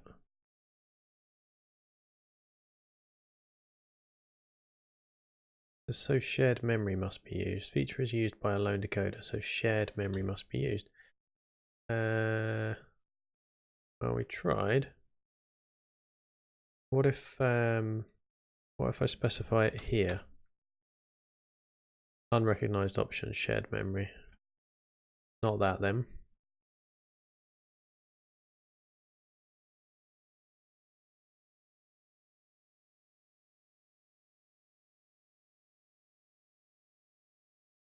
Warning. Yeah, so that warning's fine. We don't care. Error. Features used by alone. Use no check features to suppress. Again, can I just do that? Is that cool?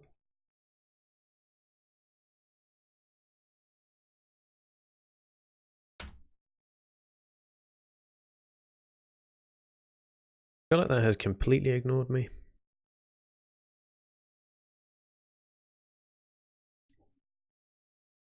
Where does it expect me to put those?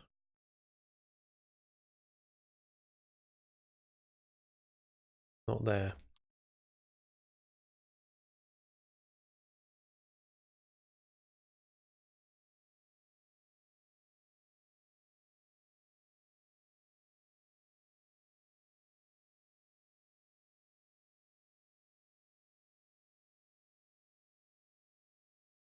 Shared memory must be used. Well,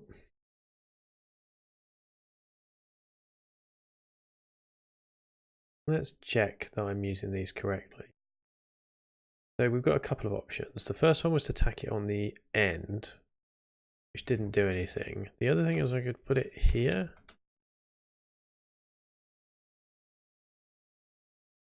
Not right, okay. I don't think Rust C cares. Try the shared memory one as well. Yeah, okay.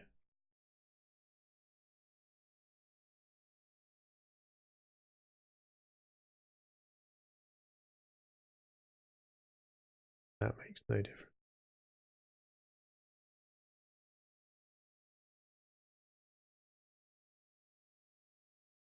I think I've just got it mentioned twice now, haven't I? Once before the incargs and once after. Hang on, unrecognized option shared memory. Interesting.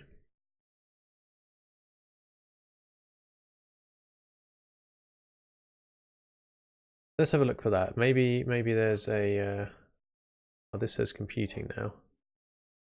Not quite sure how far along that is. Lots of failures though, so we might need to reduce that size again. Still really like this. It's pretty cool.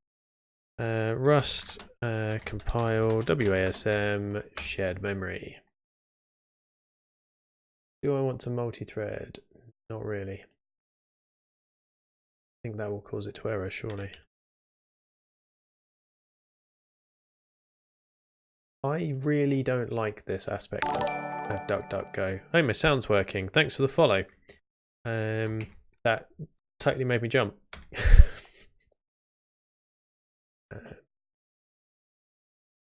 Yeah, I don't like this about DuckDuckGo. I've clearly specified that it must contain shared memory, but if I search here, nothing. Makes no sense. Custom WebAssembly. Again, that's it. I'm sorry, I have to go back to Google. Try to protect my privacy.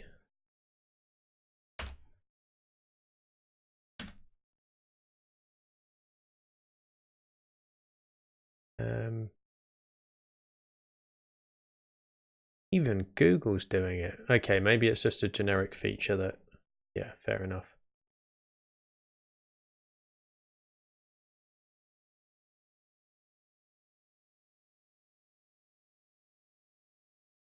Do something in there.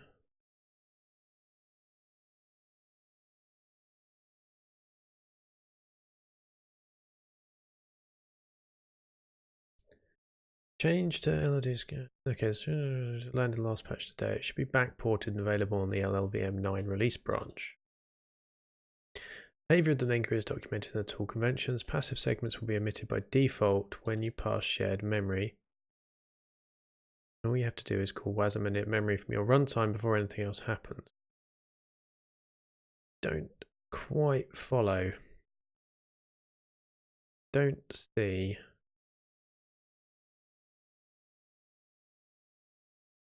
They have provided a nice link.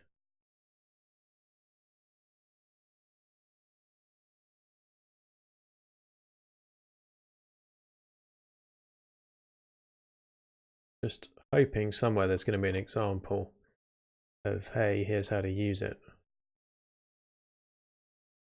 Alas.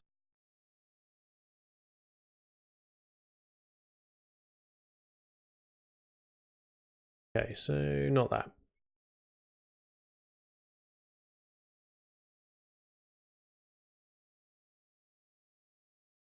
Could be that it's just multi-threaded and that's the end of it.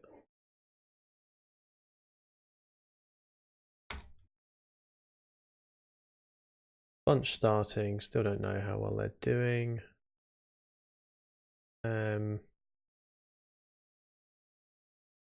I am tempted to just lose a little bit of screen space so that we can keep an eye on this.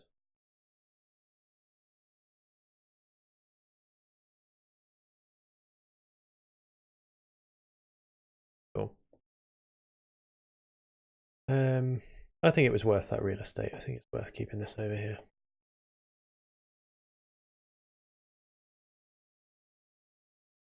Yeah, that'll do. I might even shrink this a bit more, actually. Do that.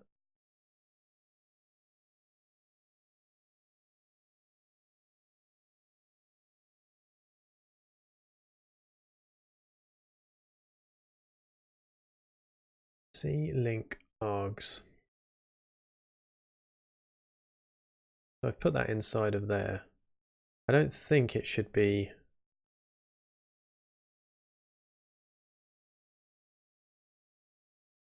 If I put them as part of Rust C doesn't know what to do with them, which kind of makes sense. Then we've got minus C link args. I don't know what that's used for. I feel like this must be like make syntax or something.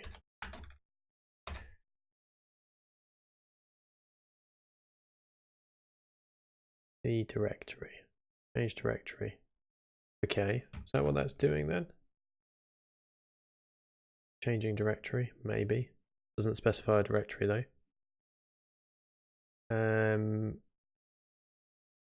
there's nothing here about link args.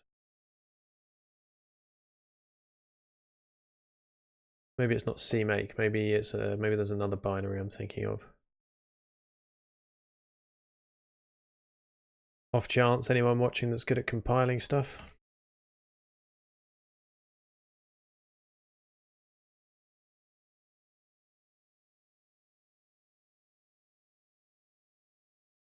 I wonder if we can find.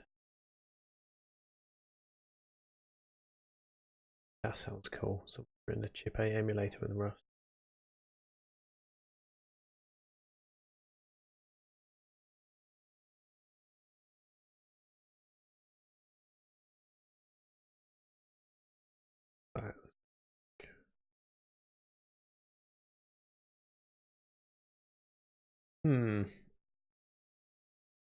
Rust compile. So we're using Rust C actually, so maybe we can just search for that.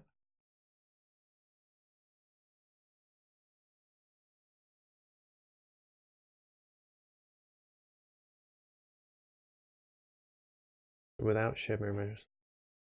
Swap all the out. Okay, that's not what we wanted. Because if we can solve this, then we can compile this. And if we can compile this, we can compress stuff. And if we can compress stuff, I'm going to compress an ISO from maybe a Linux ISO. That's my plan. Someone else's machine.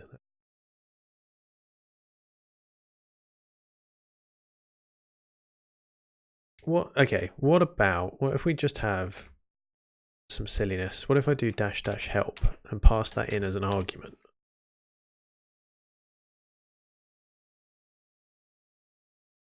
Gets ignored.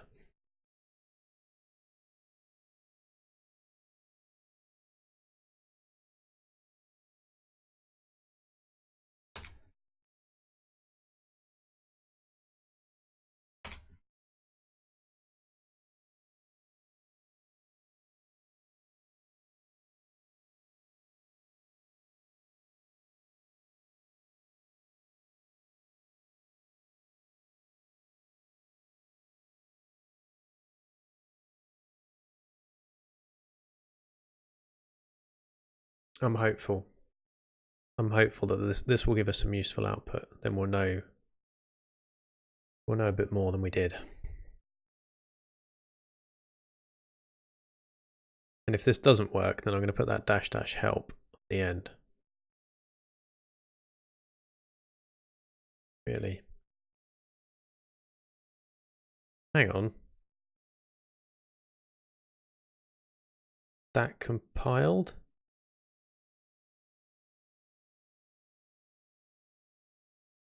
Why did that compile? What?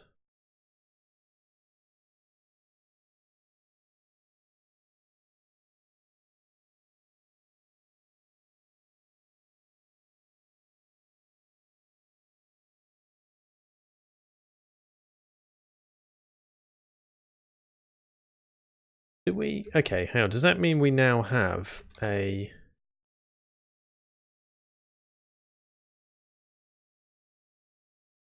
I feel like this is just suppressing the errors.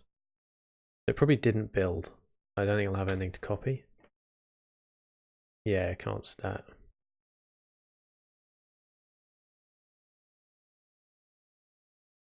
Oh dear.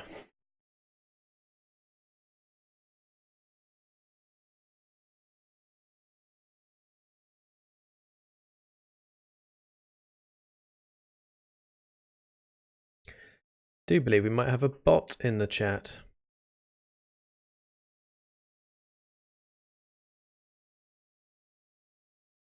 I'm gonna time you out for a little while.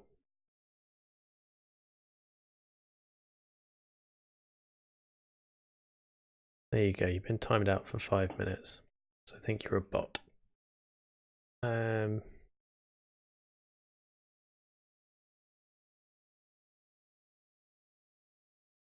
Okay, so that's saying it can't copy it.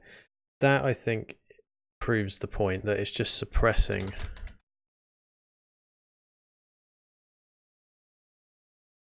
Oh no, hang on, it just might be that we're in the wrong directory.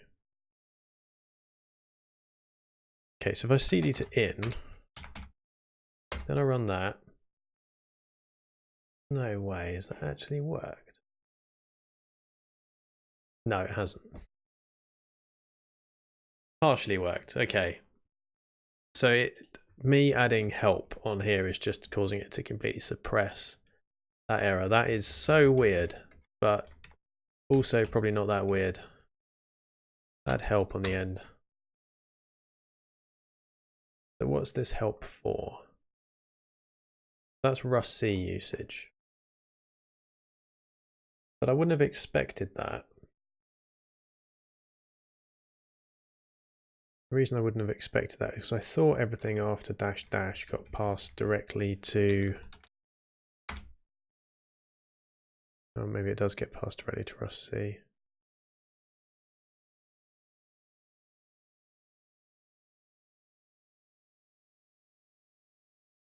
And actually, yeah, okay, so actually that's cargo. So what that means is everything after the dash dash is getting passed to Rust C. So Rust C then, therefore taking link args. Really?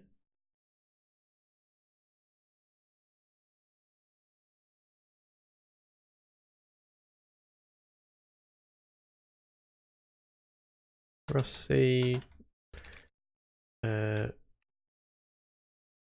dash dash link args equal. Oh, I can't type. Alright, lucky I don't have to do it for the stream, eh?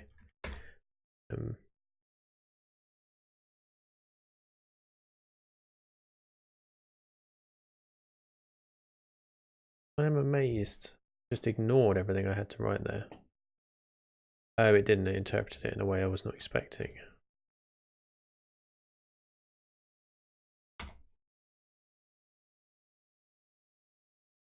This is the problem with learning by doing. Sometimes you can't do.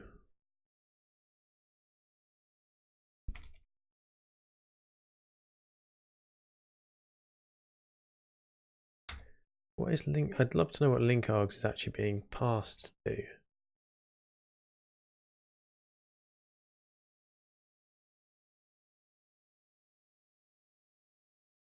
see what shared memory.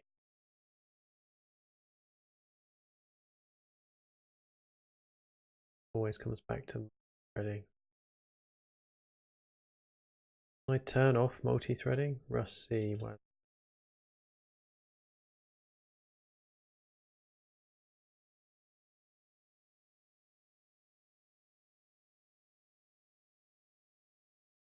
Or if that's the issue with the compile.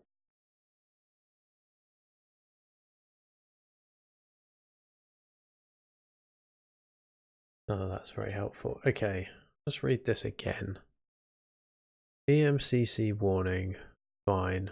Then we have an error. Atomic's feature is used by a lone decoder, so shared memory must be used.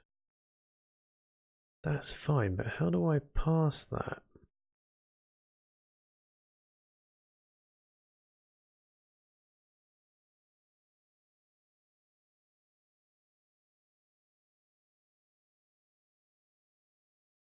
How do I pass that to the compiler?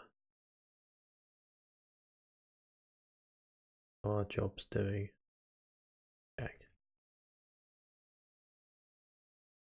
Lots of failures. Put that over there.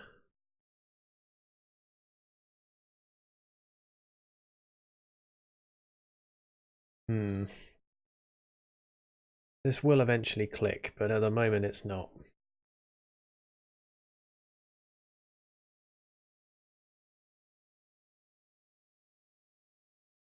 Well, that ticked along a little bit because something failed.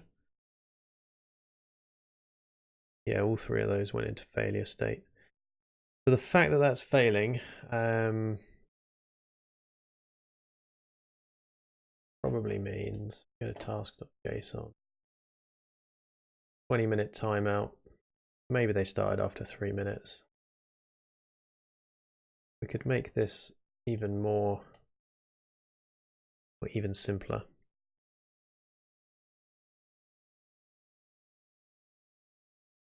I won't yet. I'm going to let that. I'll let that run until it's done, and then possibly make those simpler. In the meanwhile,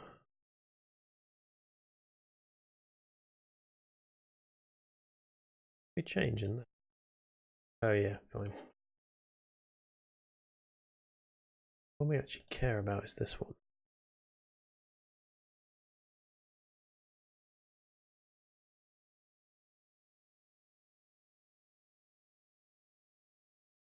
Okay, so there's got to be a way using Rust C,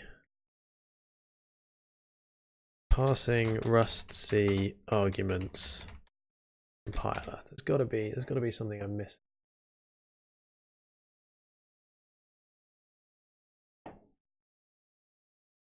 Rust C, the compiler.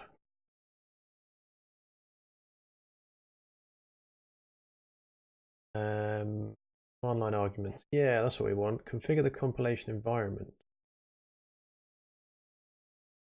Okay.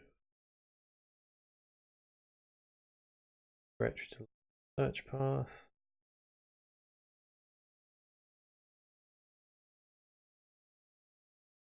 Interesting.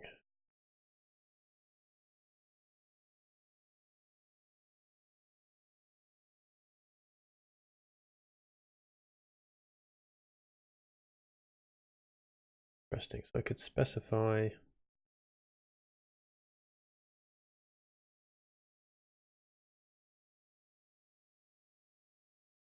Interesting but not helpful. Debug information, optimize your code.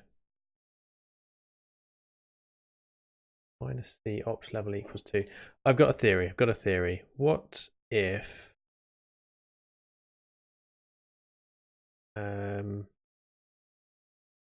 we were trying to add something to the end of this, weren't we? It wasn't target. We add this with another -c.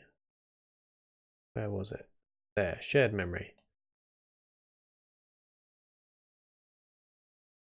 So after this, let's do another -c.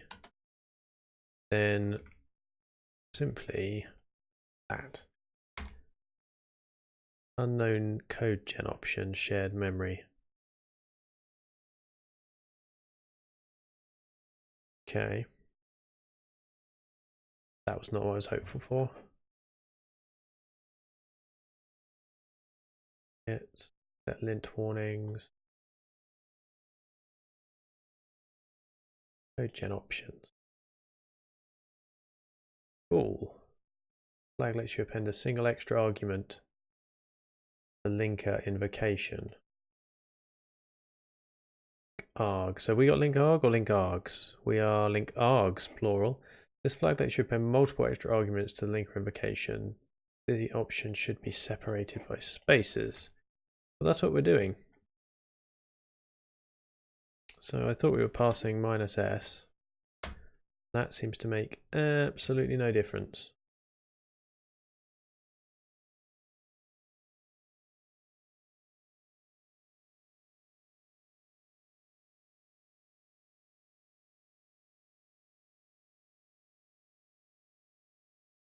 This looks interesting, but not what I'm after.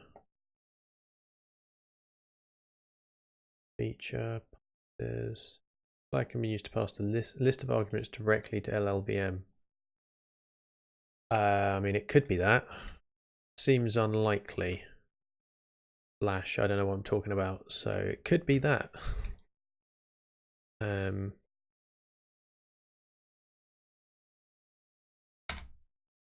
Multiple input file names provided. So it didn't like that. Why? I need to put a -c before it. Is that required? No. All right. Keep going.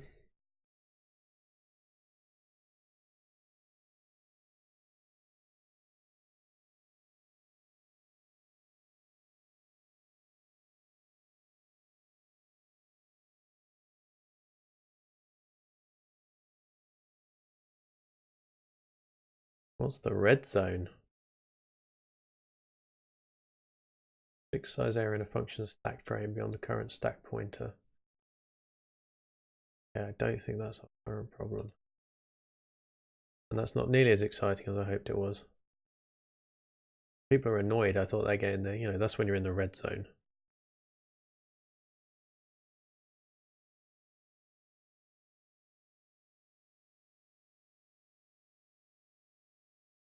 Profile. Wow. Okay, so we read all the way through that, and that was just not what I was expecting. Target. Oh, of course, the targets we're using, so it's not that. Where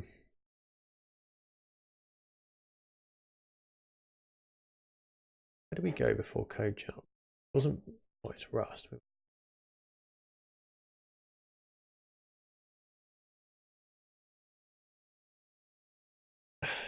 All we need to do is pass this.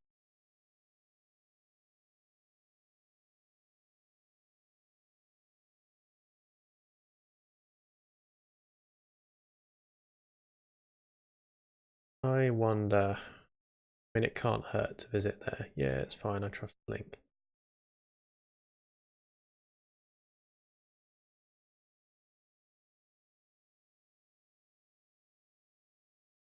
Here it's able to pass stuff.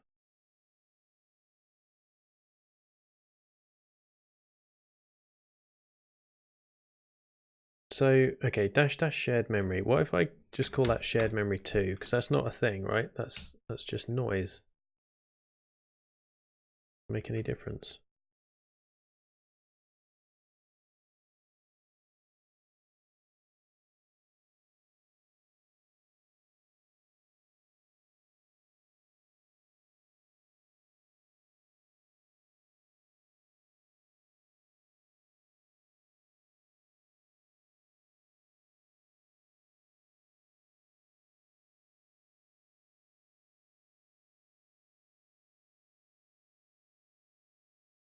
Gen option.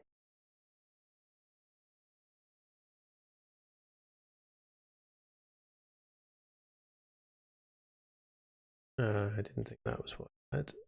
Put this in my board. think preview may be broken.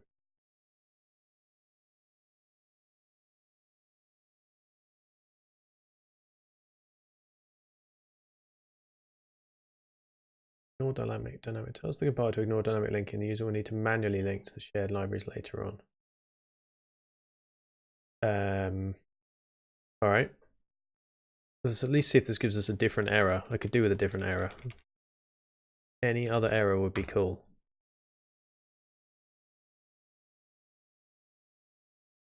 Response compatibility, some browsers. Same error.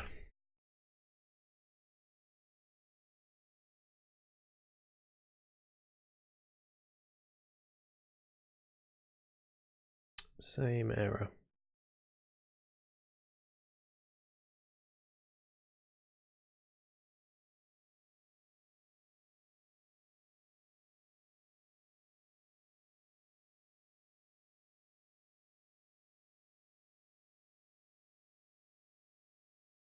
So maybe this is something we could specify in emscripten.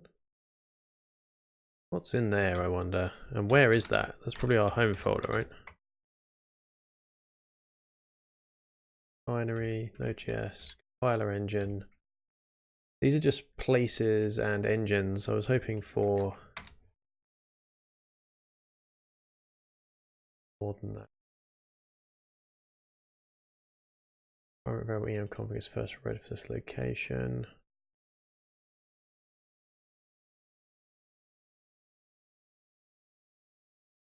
Working with sanitize.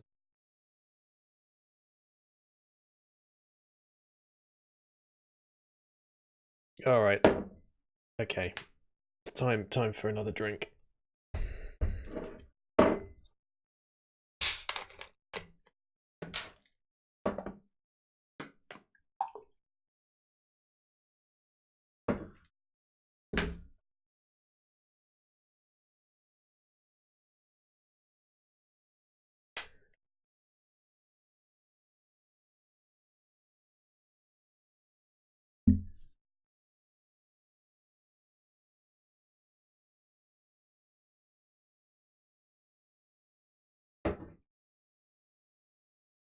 Right.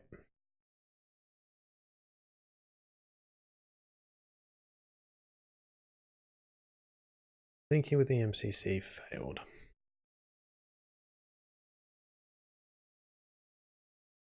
The thing that we add at the moment, okay, so we thought that one might do it, but it doesn't. Now, what's curious about that command is somewhere in here, surely, binary en async compilation gets passed. There. As does shared memory. So it does pass it.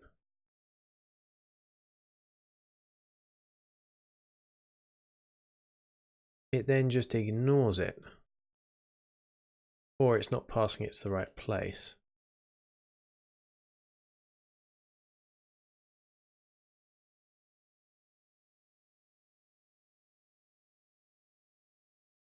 Also uses -s repeatedly for these things.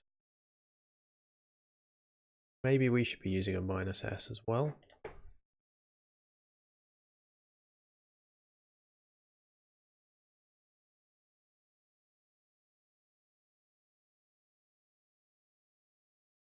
And last but not least, ECCM? Is that the, oh, I can't remember what it's called now. Up here, wasn't it? EMCC.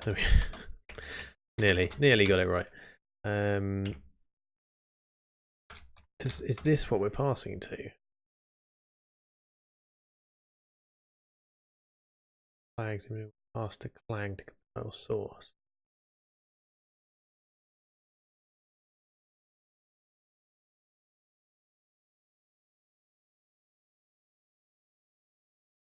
Configuration. Okay, so this is interesting.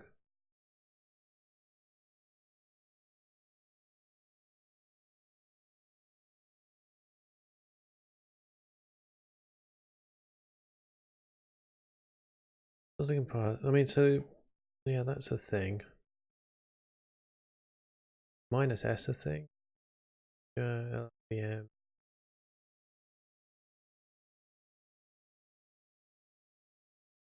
Option equals value. Okay. JavaScript code for generation option. Exit runtime. No exit runtime.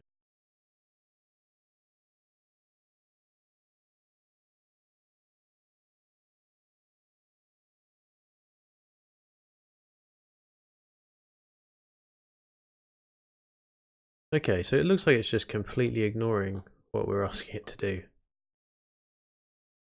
That's my latest theory. It's ignoring us.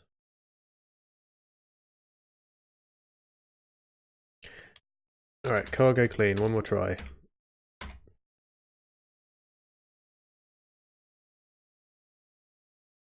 So many failures. Okay, that's enough failures to make me think that this is probably...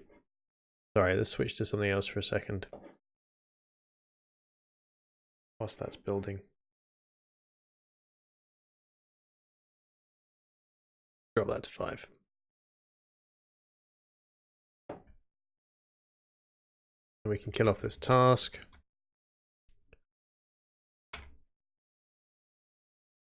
And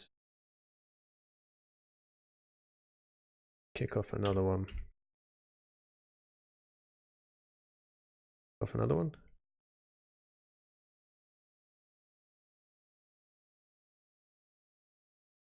Really? Sure, I had one like really recent. Oh, there, fine. Oh, that was a daft thing to do actually. We don't want to kick that off just yet because I didn't recompile. So actually kill that. Go up a couple of directories. So apparently I was one set of characters over on the keyboard.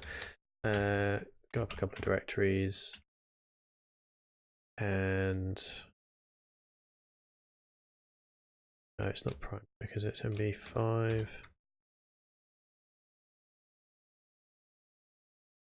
Build that. Not find cargo. Oh, that's because it's not in the right place at all. MD5.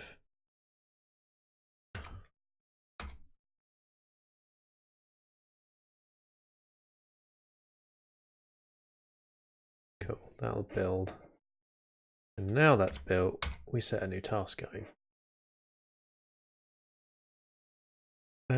Then we go back to what we were doing, which was fighting the compiler. Dueling, if you will.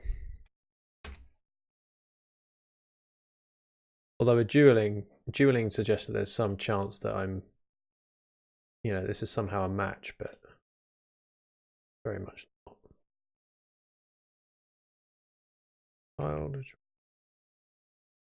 That.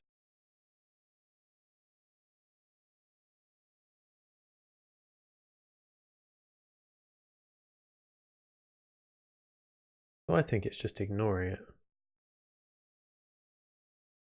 Okay, one other thing, no, the next thing rather, I shouldn't say one other thing. The next thing to try is, what if we go to GitHub and head on over to emscripten and let's search their whole organization. Mention of this myth thing. There's a lot of issues, fine. Commits.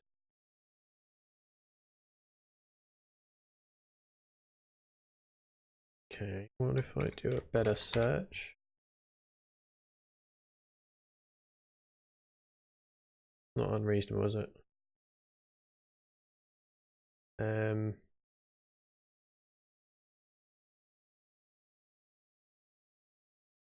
means, oh, that's just them changing the wording on something. Okay.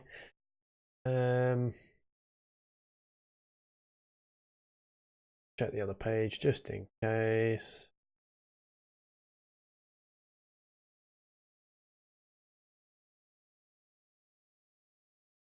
Nope.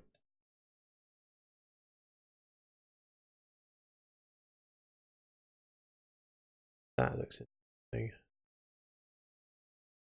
That looks interesting. The fact that they're using that makes me want to try it.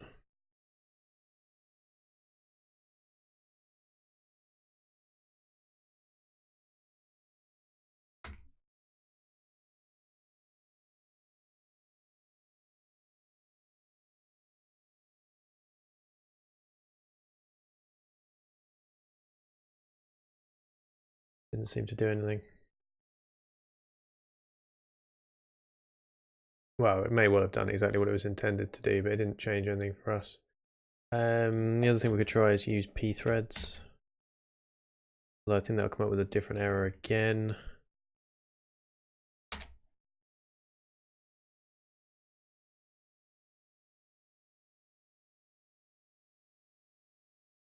Reservoirs are enabled. Wasm mem max must be set. Okay, that's fine.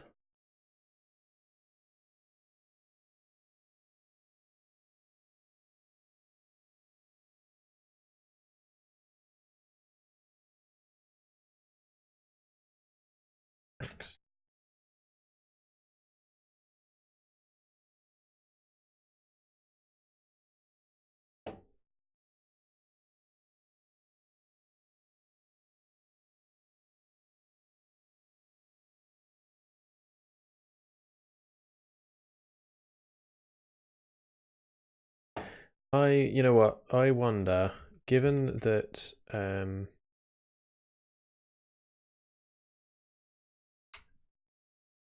maybe it's shared memory equals 1.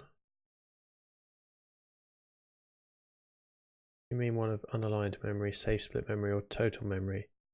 Non-existent setting, shared memory. Well, it's worth a go. And the other thing we could do is, the error does quite clearly say we must this. It doesn't say is what that takes for an argument. So what if I set that to 128M? Is that the format it's after? Valid byte size, valid suffix, KB, MB. Okay, well that's a pretty good error actually. It tells us exactly what the problem is.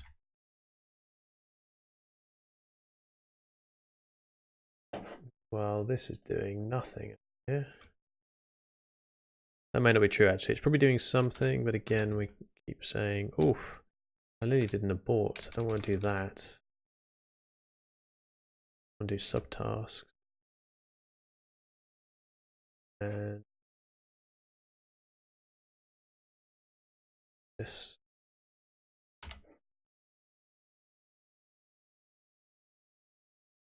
Okay, a couple of failures so far, not the end of the world.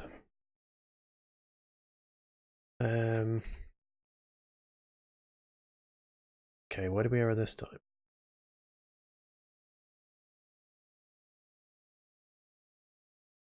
Warning, warning, error. So now it's just erroring on duplicate symbols. Okay, what if I set this to 0? It's just, I'm just guessing at this point, aren't I? It's terrible.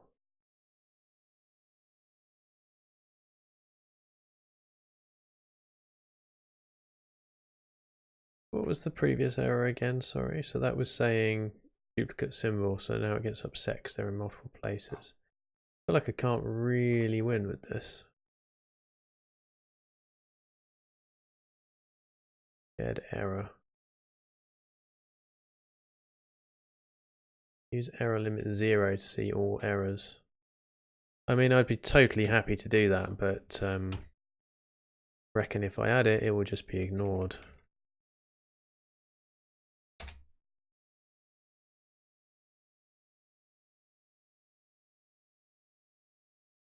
Yeah, it's not passing. It's just not passing in stuff, is it?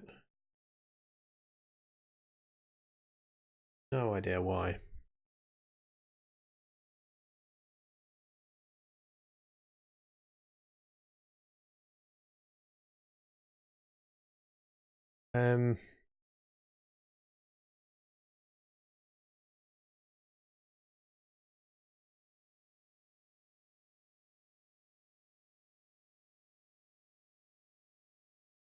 You know what would be cool is if we could find somebody else's compile command. That would be neat. What would we search for? Maybe cargo rust C?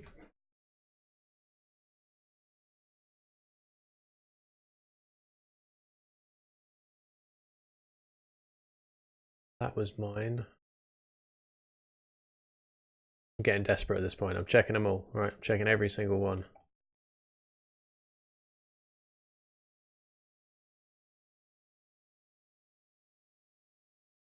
This one, I think from earlier, doesn't help us. This was me. They're still working on it. Other one. The problem is that you are specifying -lc on the command line. You should instead let emscripten at the C library. In this case, because you're building use pthreads, emscripten is building and linking rather than libca. So even if it could find libc here, you would end up linking 2 copies of libc, which would be bad. Maybe it's Rust passing the -c. This sounds.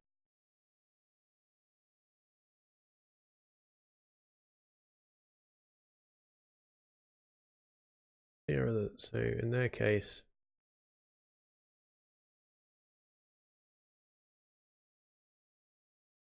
that was with me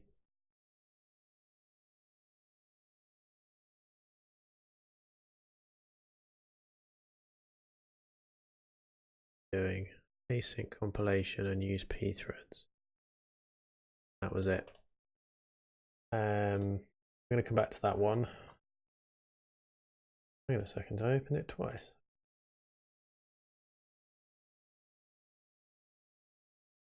Okay, so they've given the error code, but not actually given their compile line. Wow.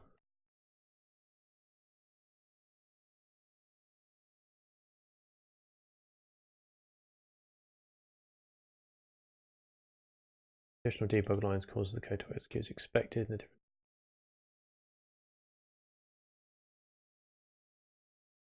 Okay, that's not the problem we're having.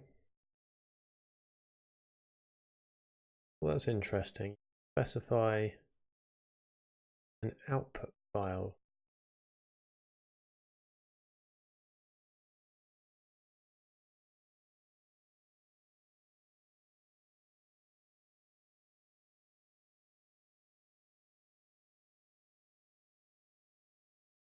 Format JS. Well, it sounds like the one question I have is what to do with ambiguous items.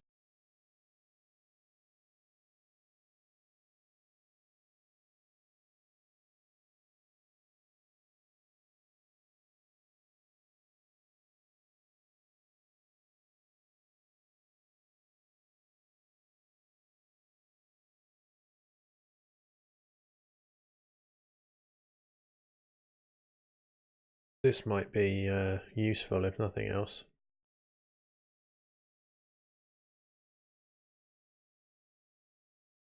Well, that's using EMCC. Alright, I'm going to come back to that.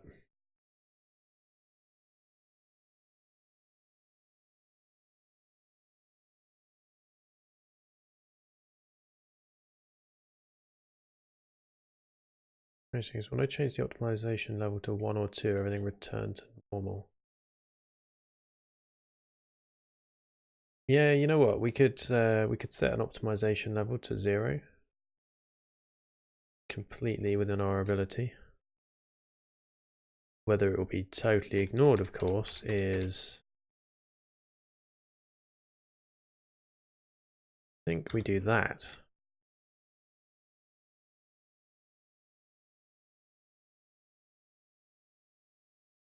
Okay, it's not erring on this, so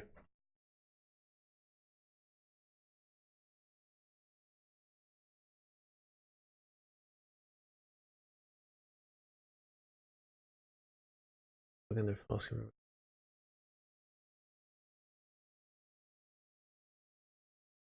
in August.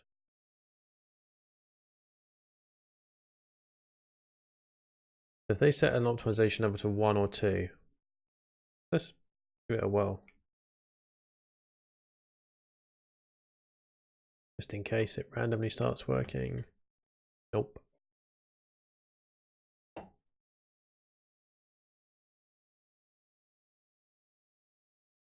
They're saying maybe something got corrupted.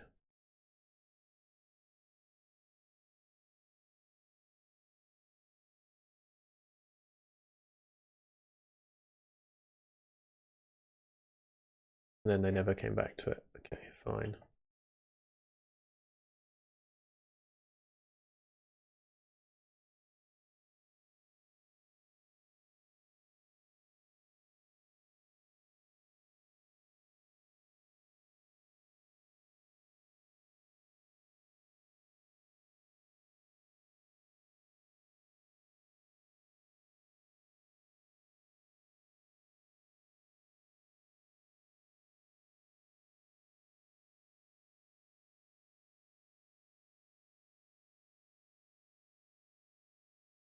Failed on file, tool chains. Turn code 1 error. Then it gives this. I'm not sure what to do with that either. Problem.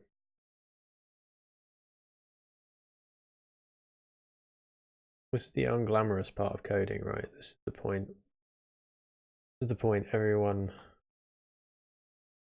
pretends doesn't exist, but it's trawling the internet trying to understand why some weird bug is happening. Or wishing you had someone to pair code with.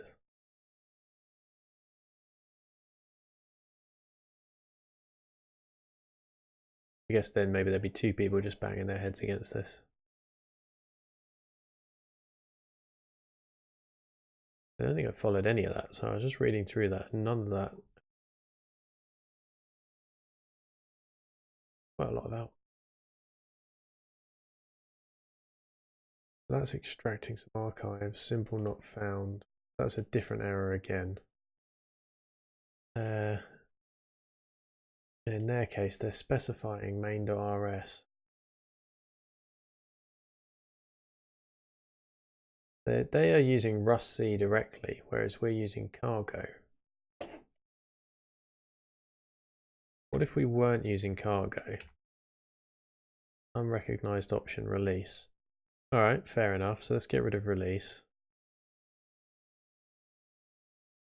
Obviously a cargo thing that gets converted.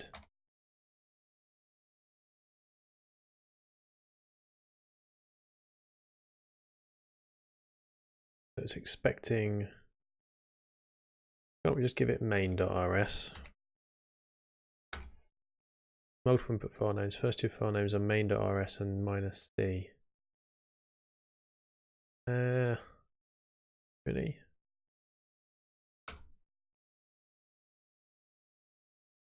Okay, that's looking a bit more like it. So I could specify source. Can't find they can't find a crate, of course, because it needs cargo probably to include the crate.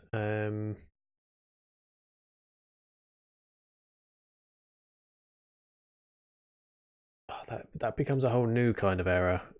Rust C can't find crate.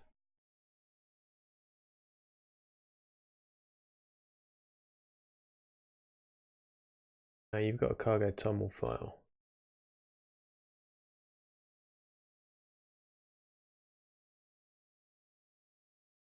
I think that's a bit out. We'll come back to that. There's a possibility that we can specify an external crate to the compiler. That might be what we need. How is this getting on? Oh, good. Oh, a couple of verifying. All right, that maybe not. Maybe that's not so bad then. Maybe we've got it down to a value that works.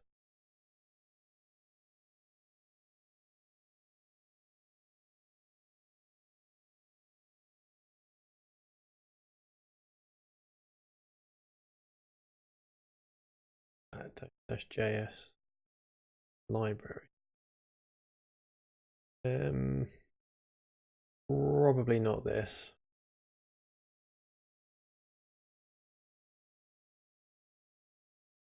So they've got target, emscripten, They're even specifying the linker at that point. Still using cargo.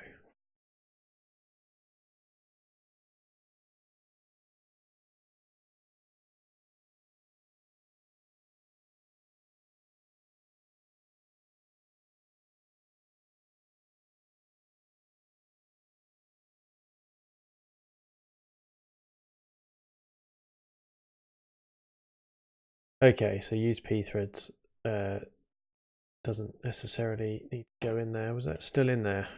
Basically saying use pthreads is only used by Chrome, so don't bother. Fine.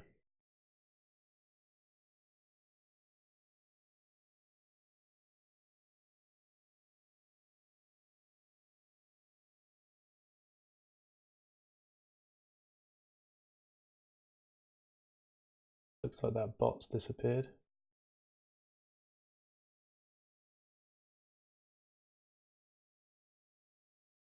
Red. That's Chrome, isn't it? Alright, so we've been through the whole lot. Wow. Okay. It's not the end of the world.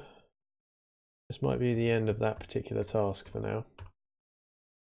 See if anyone responded. No, no one responded. That's fine. And just checking in another chat room as well.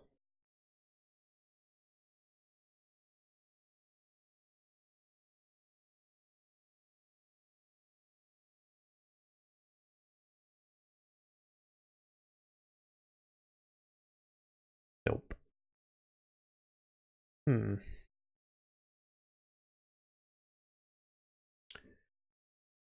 What to do?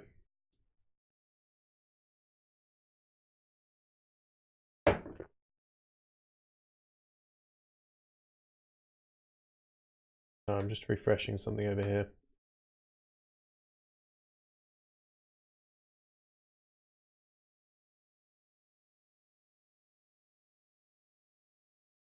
Really slowly, actually. I don't know what's going on with it.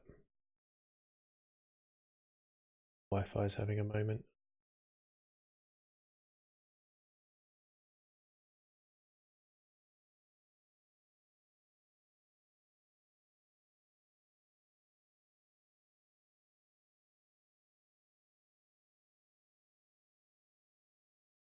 Curious.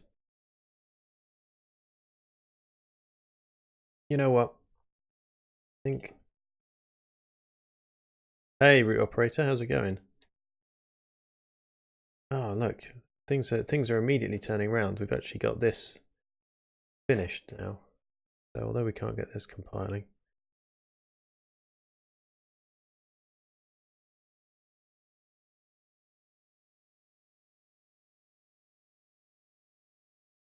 How about me? It's going all right. I'm getting tired of looking at this same error, if I'm honest. Starting to quite late here as well. So having just trawled through all of the GitHub issues that might possibly have related to it. Kind of out of ideas, but I'm glad that these tasks are coming in now. This is good news. I'm also going to clear out these.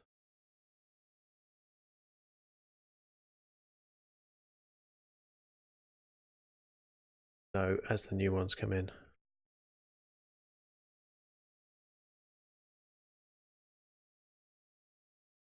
I'm gonna commit that actually as well.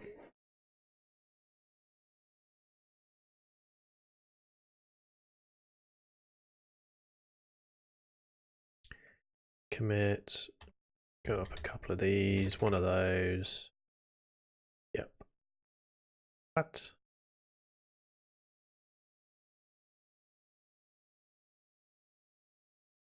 Did I already commit it?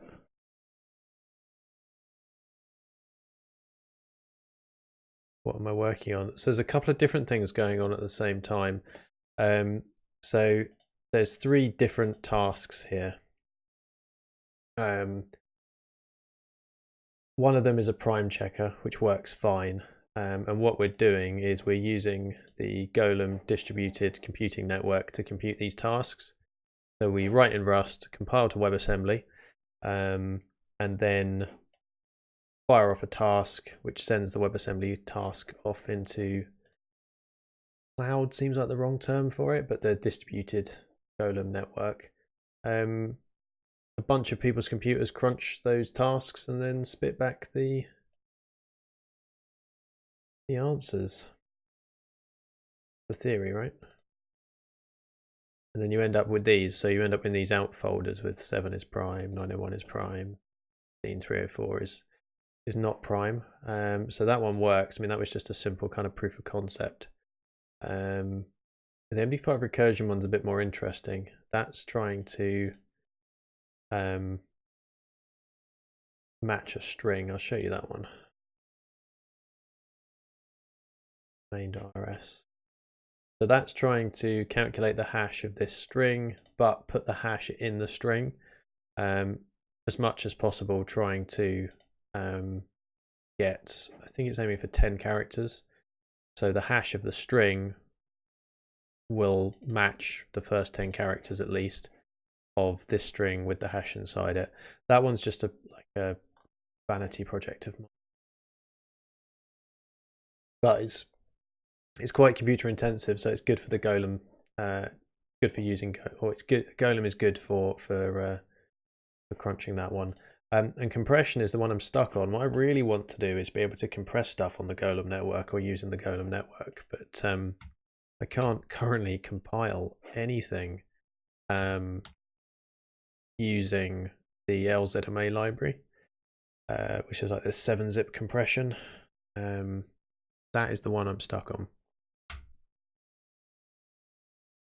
And actually, I don't know when you joined the channel, by the way. So I don't know how far back to go. But yeah, this is the one I'm currently stuck on.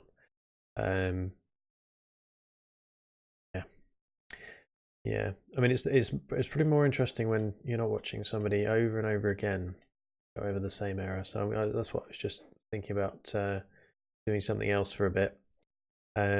But yeah, this is pretty cool. I'm quite pleased with this. I have no idea where on the planet these people are, but they are slowly but surely crunching things for us in exchange for a bit of cryptocurrency.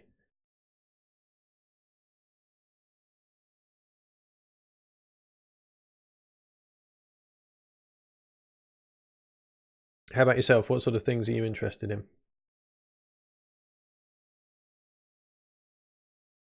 Or languages or anything at all? Well, that's why I couldn't commit that, because it's already committed.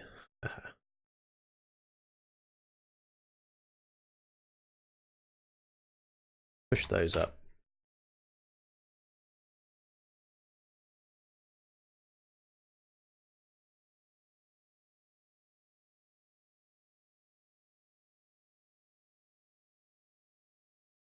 It's quite the list now, isn't it? This is it's fairly crazy.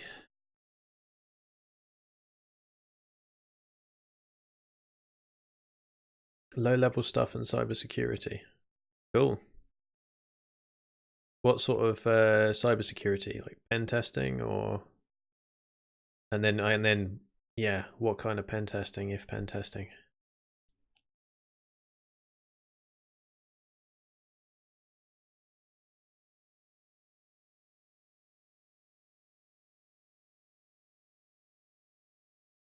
I'm glad you showed up. Actually, I've just realised how unenergized I was getting staring at that same error code over and over again. It's made me stop for a minute and think about things.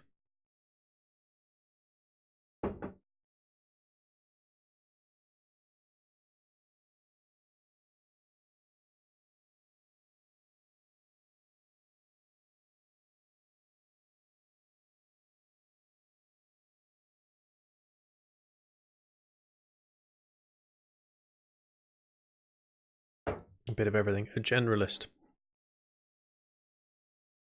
Never bored being a generalist, never bored.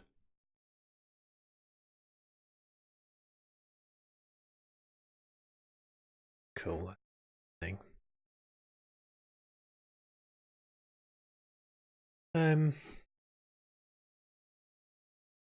Okay, so I think we're going to write off compression for this evening.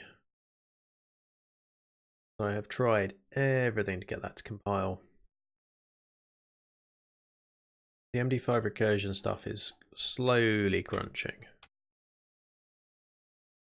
Couple of failures, couple of completions.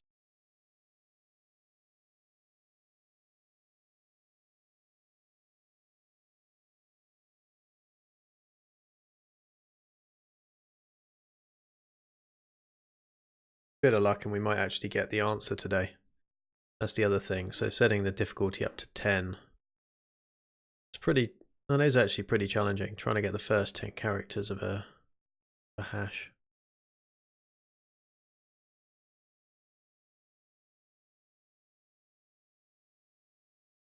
You know what, actually that has reminded me of something I was going to do.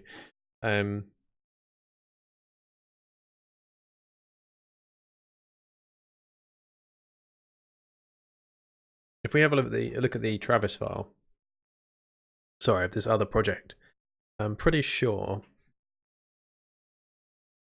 I optimize.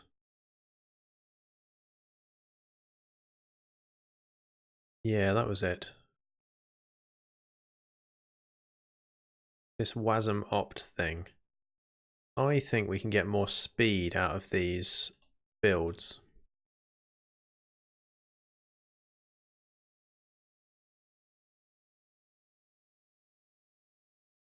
Alternatively, I guess we could. Let's go back to the MD5 task.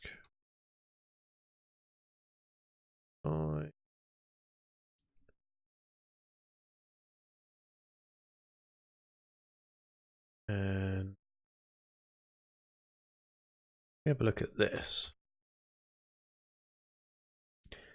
So we end up with a 98k WASM file. And I go back to the last time we compiled that. What happens if we pass in here an optimization argument of, say, 3?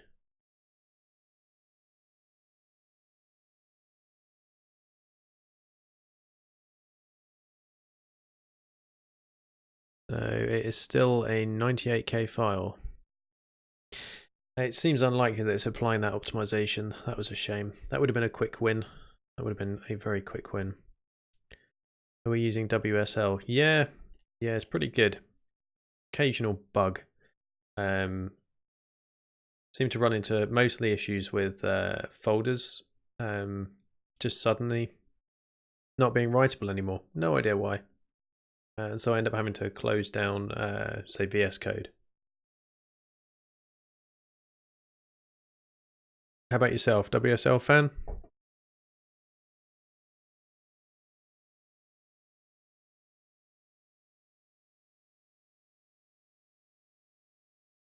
Couple finished, but still a lot of these are failing. I reckon these are slower machines.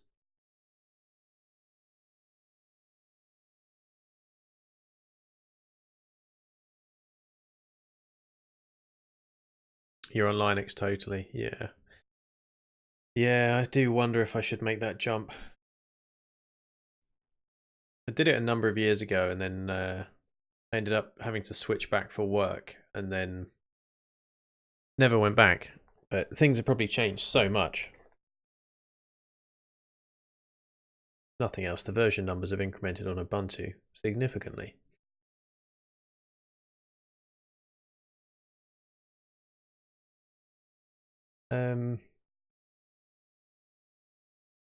That running, there's not much we can do. We kind of ran out of libraries to check on the prime check. I think I might leave it there for today. Might leave it there. Well, to be honest with you, actually, sorry, just talking about the Linux support on Windows, it's been pretty good. I mean, this I've enjoyed using this. I mean, this is WSL inside of VS Code, which I mean, you can't really ask for much more than that. It's been fairly stable. Um, it's pretty good. It is pretty good. And we're not even using WSL2, which is I guess just around the corner. That should be out with us soon. And Windows, is getting reasonable support. Like here, we've got PowerShell, but actually, if you want to just kick open an Ubuntu session, fine, you're in Ubuntu. Which, yeah, it feels like it's going in the right direction. Definitely feels like it's going in the right direction.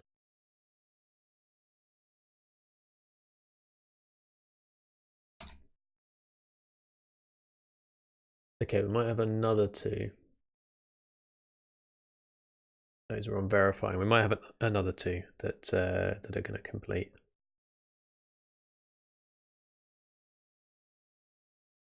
Check out over here. Every single one of the compression tasks failed to build, as per usual. Latest version of emscripten failed, as per usual. Standard WASI is compiling. Do I use Rust at work? Does this count? Does this work? No. No, I really don't use Rust at work. To be honest with you, I don't even write that much code anymore at work. But we are shifting from, where did we go? We've started out 10 years ago at PHP. Thanks for the follow, root operator. Cheers. Thank you. Yeah, we started out with PHP in like 2006. Had a look at a number of different things over the years, a bit of C, C++, but it didn't really sit well at work. Then we ended up with Python more recently. You know what? We might end up using a bit of Rust, actually. Now I've said that, without going into detail, there's a certain part of the system that could probably really benefit from that. We're just changing a lot of stuff at work at the moment. Last year we've been completely changing our environments. We went from in the space of 3 years we went from on-prem hardware to, in fact no, probably over 5 years, we went on-prem hardware, virtualized in a data center, then virtualized in AWS, and now we're leaping to serverless.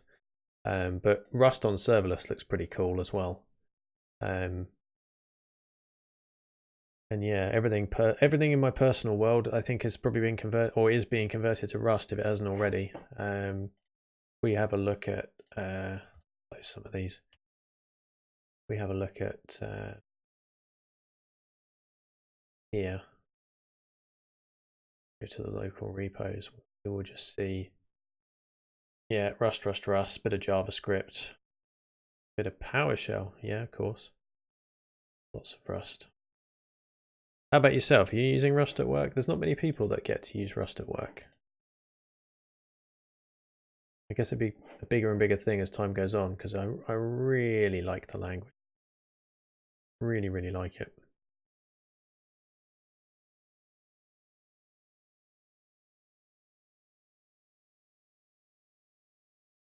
Let's see where we build. In fact, yeah, does anyone else use Rust at work?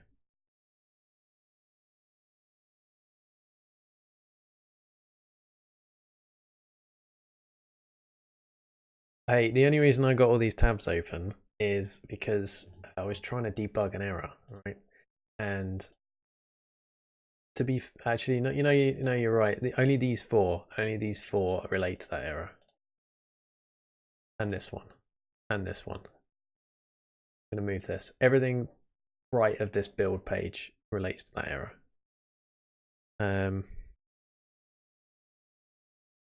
You're migrating to Salesforce from, as in, from what? From your own custom system, or what? What do you specialize in?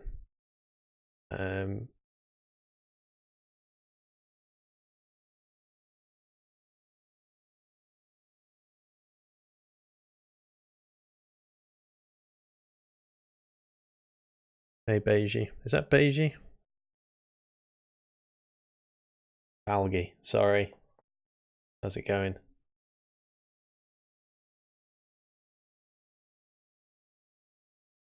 You got your own in-house Scala stack. Okay. How do you reckon it's going to go moving to Salesforce?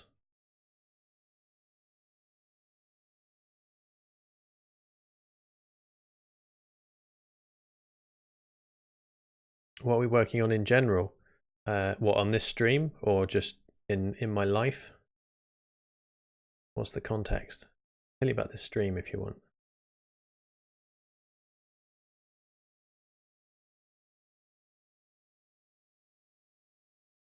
So here, just to answer the question of what are we up to in this stream, we're writing Rust code. We've got 3 different projects or tasks. We're trying to compress something, doesn't really matter what, anything using LZMA. We've got this weird MD5 recursion thing where it's just trying to constantly get a better matching MD5, and then a really simple primality checker. I mean, this is the simplest one to look at probably, and it's got notes. But yeah, just checking if something's prime. And then these jobs are split up using something like this, a task JSON file, and I'm using some cryptocurrency to throw these into a network of computers around the world, courtesy of Golem, which is this pretty neat WebAssembly enabled world computer, for a lack of a better definition. My definition of it changes every time. Every single time I use a different string of buzzwords. Oh wow, sorry to hear that. One dev's leaving every week. That's how many devs have you got? How many weeks have you got left? Sounds pretty bad. Yeah, calling coins, that's pretty tough. I guess how much runway have you got with that? If you've got like 500 devs and you think the move's going to be done in a couple of months, you're probably good. But I'm guessing you probably don't have 500 devs if you're moving to Salesforce.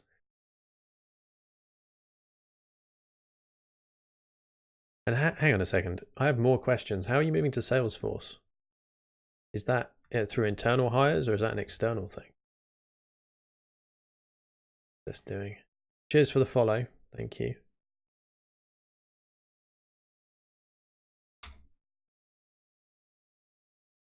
Lots of failures. 2 finished. Another 2 finished. I think this is just on the cusp. I keep saying that, but I think this is maybe too much for some of the machines on the network. Others are coping okay. So we end up with kind of a slow run on this. You've lost half your devs. Wow. Outsourced consultants are doing the implementation. Who's going to do the ops on that?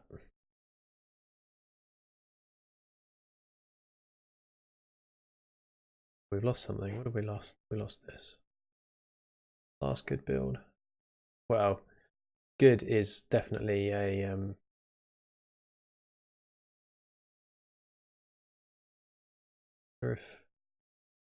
wonder if we can specify that certain environments are allowed to fail.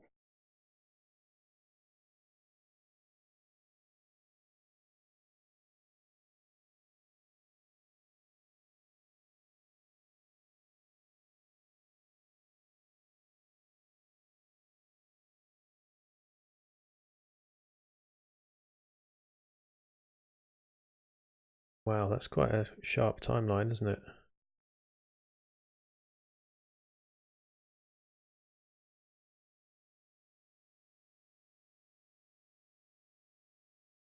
Oh yeah, sorry to hear that. It sounds like a lot of change, Colin Coins. A lot of change.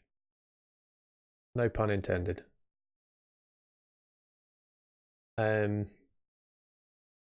These 3. I wonder if I can somehow say these 3 are allowed to fail. Because all of these compression ones here, I know they're not going to pass. I know they're not going to pass. Travisci allowed to fail based on the environment.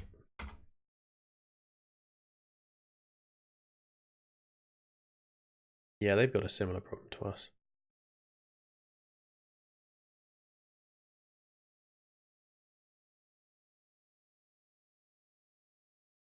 Wow. Okay, that's pretty cool. So we specify the matrix of allowed failures. So we can say, well, not PHP because we're doing Rust, but we would say Rust, let's say Rust nightly, hypothetically. Rust nightly with this environment.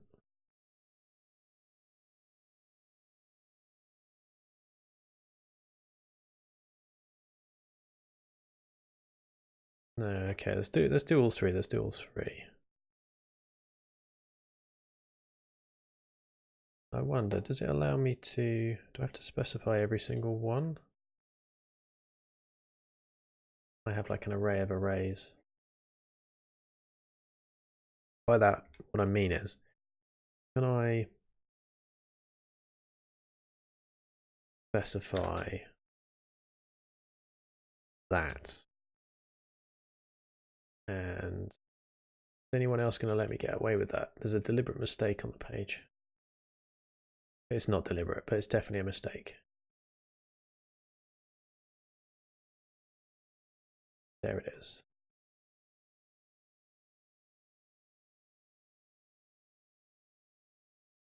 Then yeah, what else would be neat?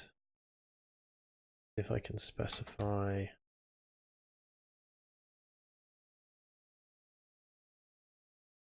oh, we've got nightly. Yeah, can I just specify all of these? This might be a syntax nightmare.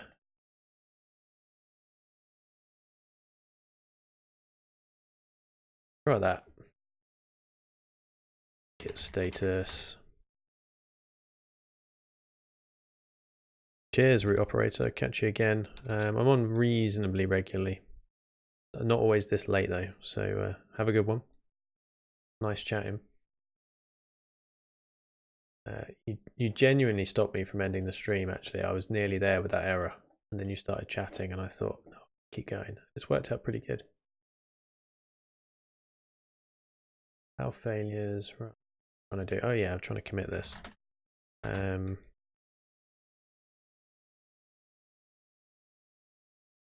Travis. Attempting to allow failures temporarily.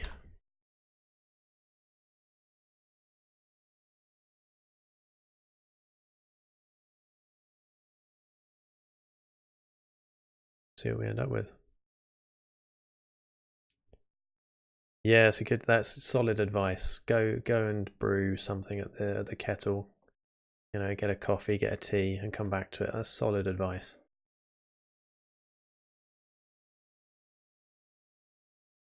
Okay, it did receive the error, the build. I'm not sure it did anything with the allowed failures though. Oh, a bunch of stuff just moved over here. I spotted that. Lots of fails, a couple of finished, 3, 4, 5, 6. Okay, so 6 have now finished.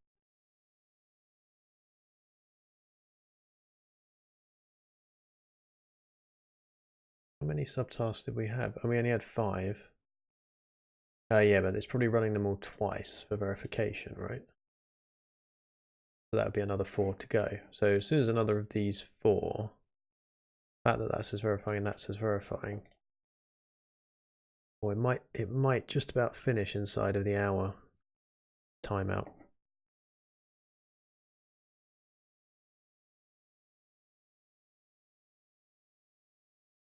Yeah, I was expecting this to say allowed failures as like a separate thing.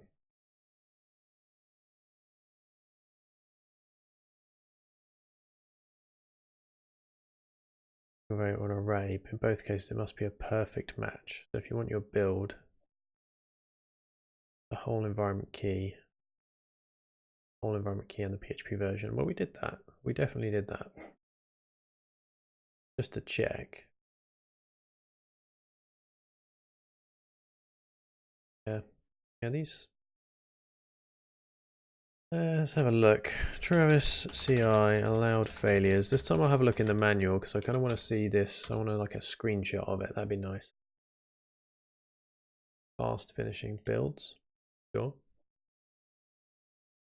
Screenshot.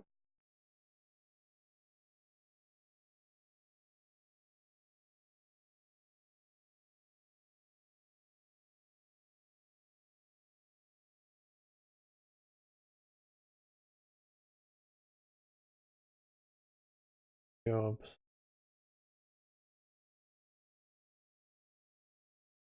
That's a very good point. Do we care about the version? We probably don't. Really. I think just these environments are the ones that I want to allow to fail. So allowed failures now only specify the environment Rust version ignored.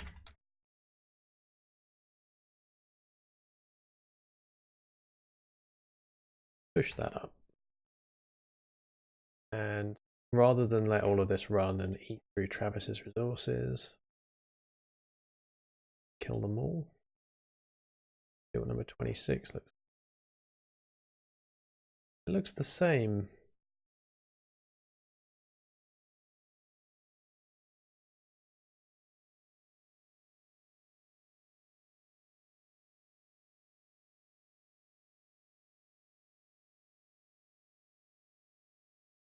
This is curious.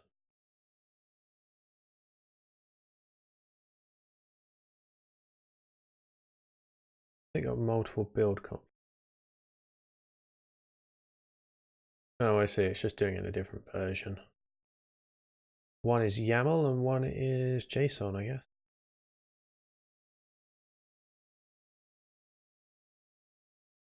Where is allowed? Oh, it sticks them on. Okay, fine.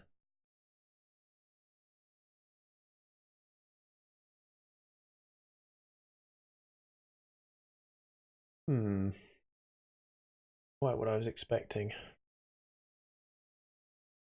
trying to think of other places that I have allowed failures. Is it there?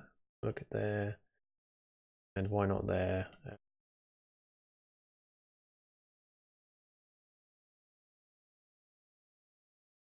Okay, so that's just a single build, so that doesn't allow failures. A multi-stage build. Yeah, this is what I thought, right? So you have a separate section for allowed failures. I go to branches. Ugh, I don't want that.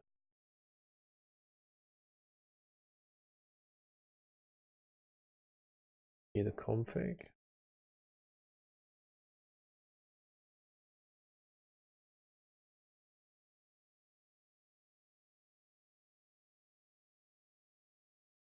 Allow failures. Curiously, it's decided that's part of a matrix.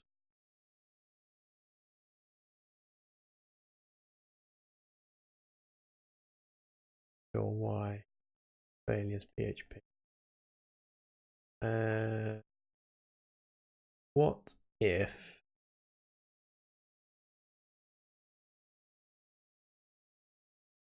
if the correct syntax is actually this? Try this. This might work. Got a good feeling about this. As long as I don't mistype things too badly.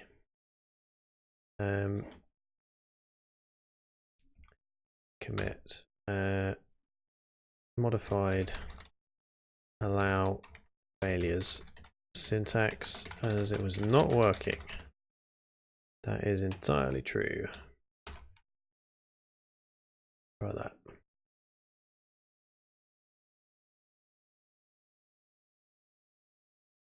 Nearly done. That's got like 8 minutes to go on it. more. So still got 2 on verifying.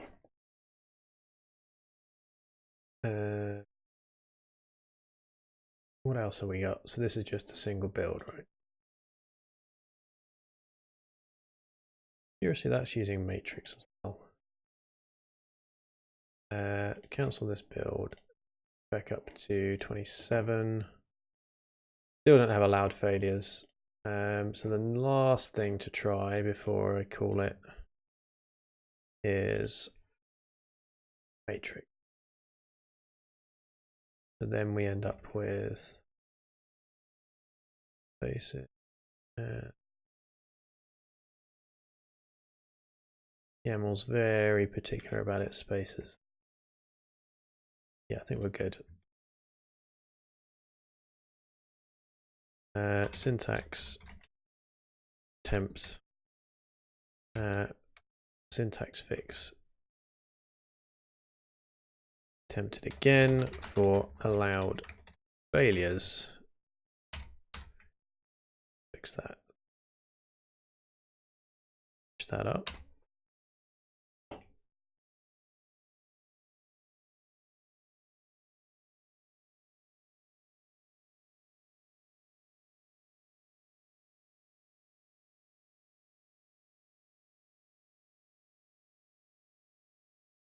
Way. That's better. That's much better. Look at that. Now we're talking.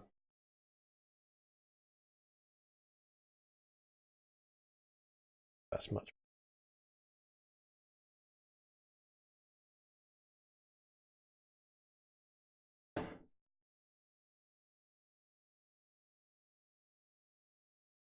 I reckon before this time's out, this will complete another 2 subtasks. Actually, no, another 1 subtask.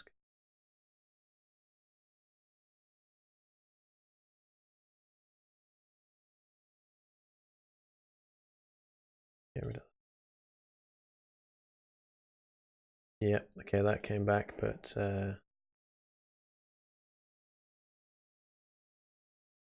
it's perfectly fine, by the way. Like, those are supposed to come back with nothing in it. Oh, unable to read the file. File not found. Well, that's curious. Let's have a look in the out folder.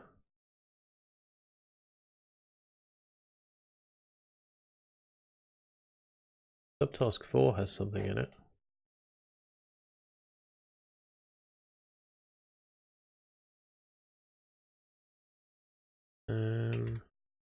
Subtask 4. It's empty. Fine. So let's RM it. Cool. Okay, it's gone now. It's easy.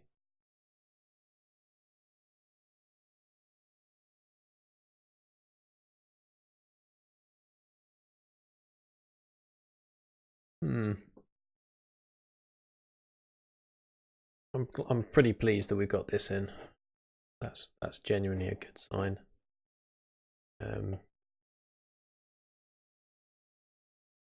That'll mean that we know these are all going to be red and we don't care.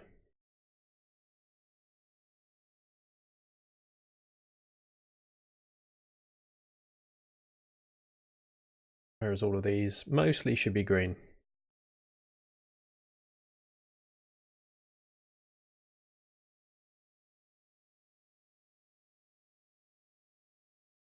Well, there's only another 3.5 minutes for that those to complete.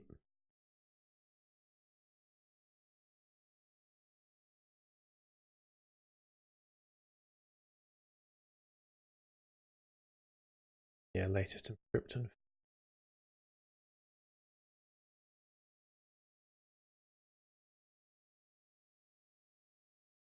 All right, I tell you what, I'm gonna, once this MD5 recursion's finished running in 3 minutes, I'm gonna end the stream. Is there anything anyone wants for the end of the stream? I'll check and see if anyone responded, by the way. Earlier I made a request for a prime crate, primality checking crate. Let's see if we got a response in Discord on another machine.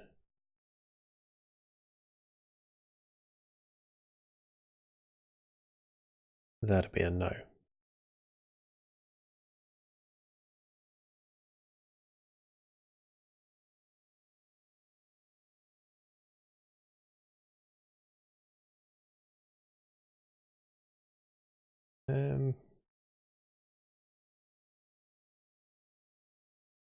Cool. Okay, not much else going.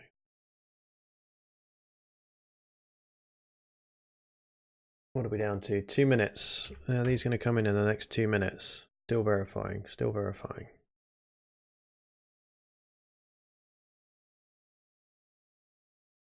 Other emscripten. What I'd like to do is kind of like further group these, but I don't want them to be in stages. If that makes sense.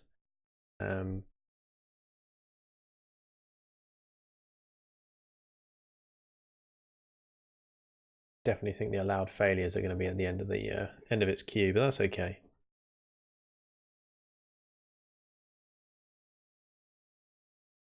I think quite a few of these actually fail.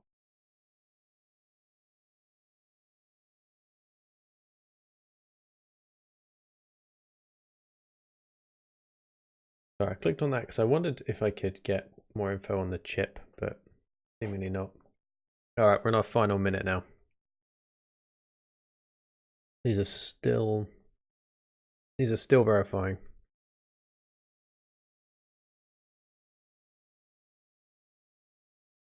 And you can see like this shed head person has done, they've completed a few. They've finished. This blank one is, oh no, Z. Well, that can't be right. How has the same person ended up with both? That shouldn't happen. Oh, actually, no, there's another verifying one over here. That's okay. That's not the end of the world. Final 15 seconds. Are any of these going to come in before the task time's out? 5 seconds. 3, 2, 0. Have a look, just in case we might have. No more came in. Cool. All right, I'm going to leave it there. Thanks everyone. That was what was the word? What is the word? That you can tell it's late here. That was a successful stream. There we go. We'll go with successful. I think we did have a good stab at trying to fix that compression issue again. Really want that one to work. That would be so cool to be able to compress stuff with Golem. And we seem to have got the number about right now on the MD5 recursion thing. And we wrote a prime checker, right? I mean, it's basic, but it works. What else did we manage? All of that as well. We've got all of this working. Pretty cool. So now we can be sure when stuff breaks and check whether the tool chain is maybe at fault rather than us. This is going to run nightly now and email me when stuff breaks that wasn't broken before. So feeling good about that. Cool. All right. Thanks everyone. Catch you maybe tomorrow, maybe, possibly. If not, catch you next time I stream. Cheers.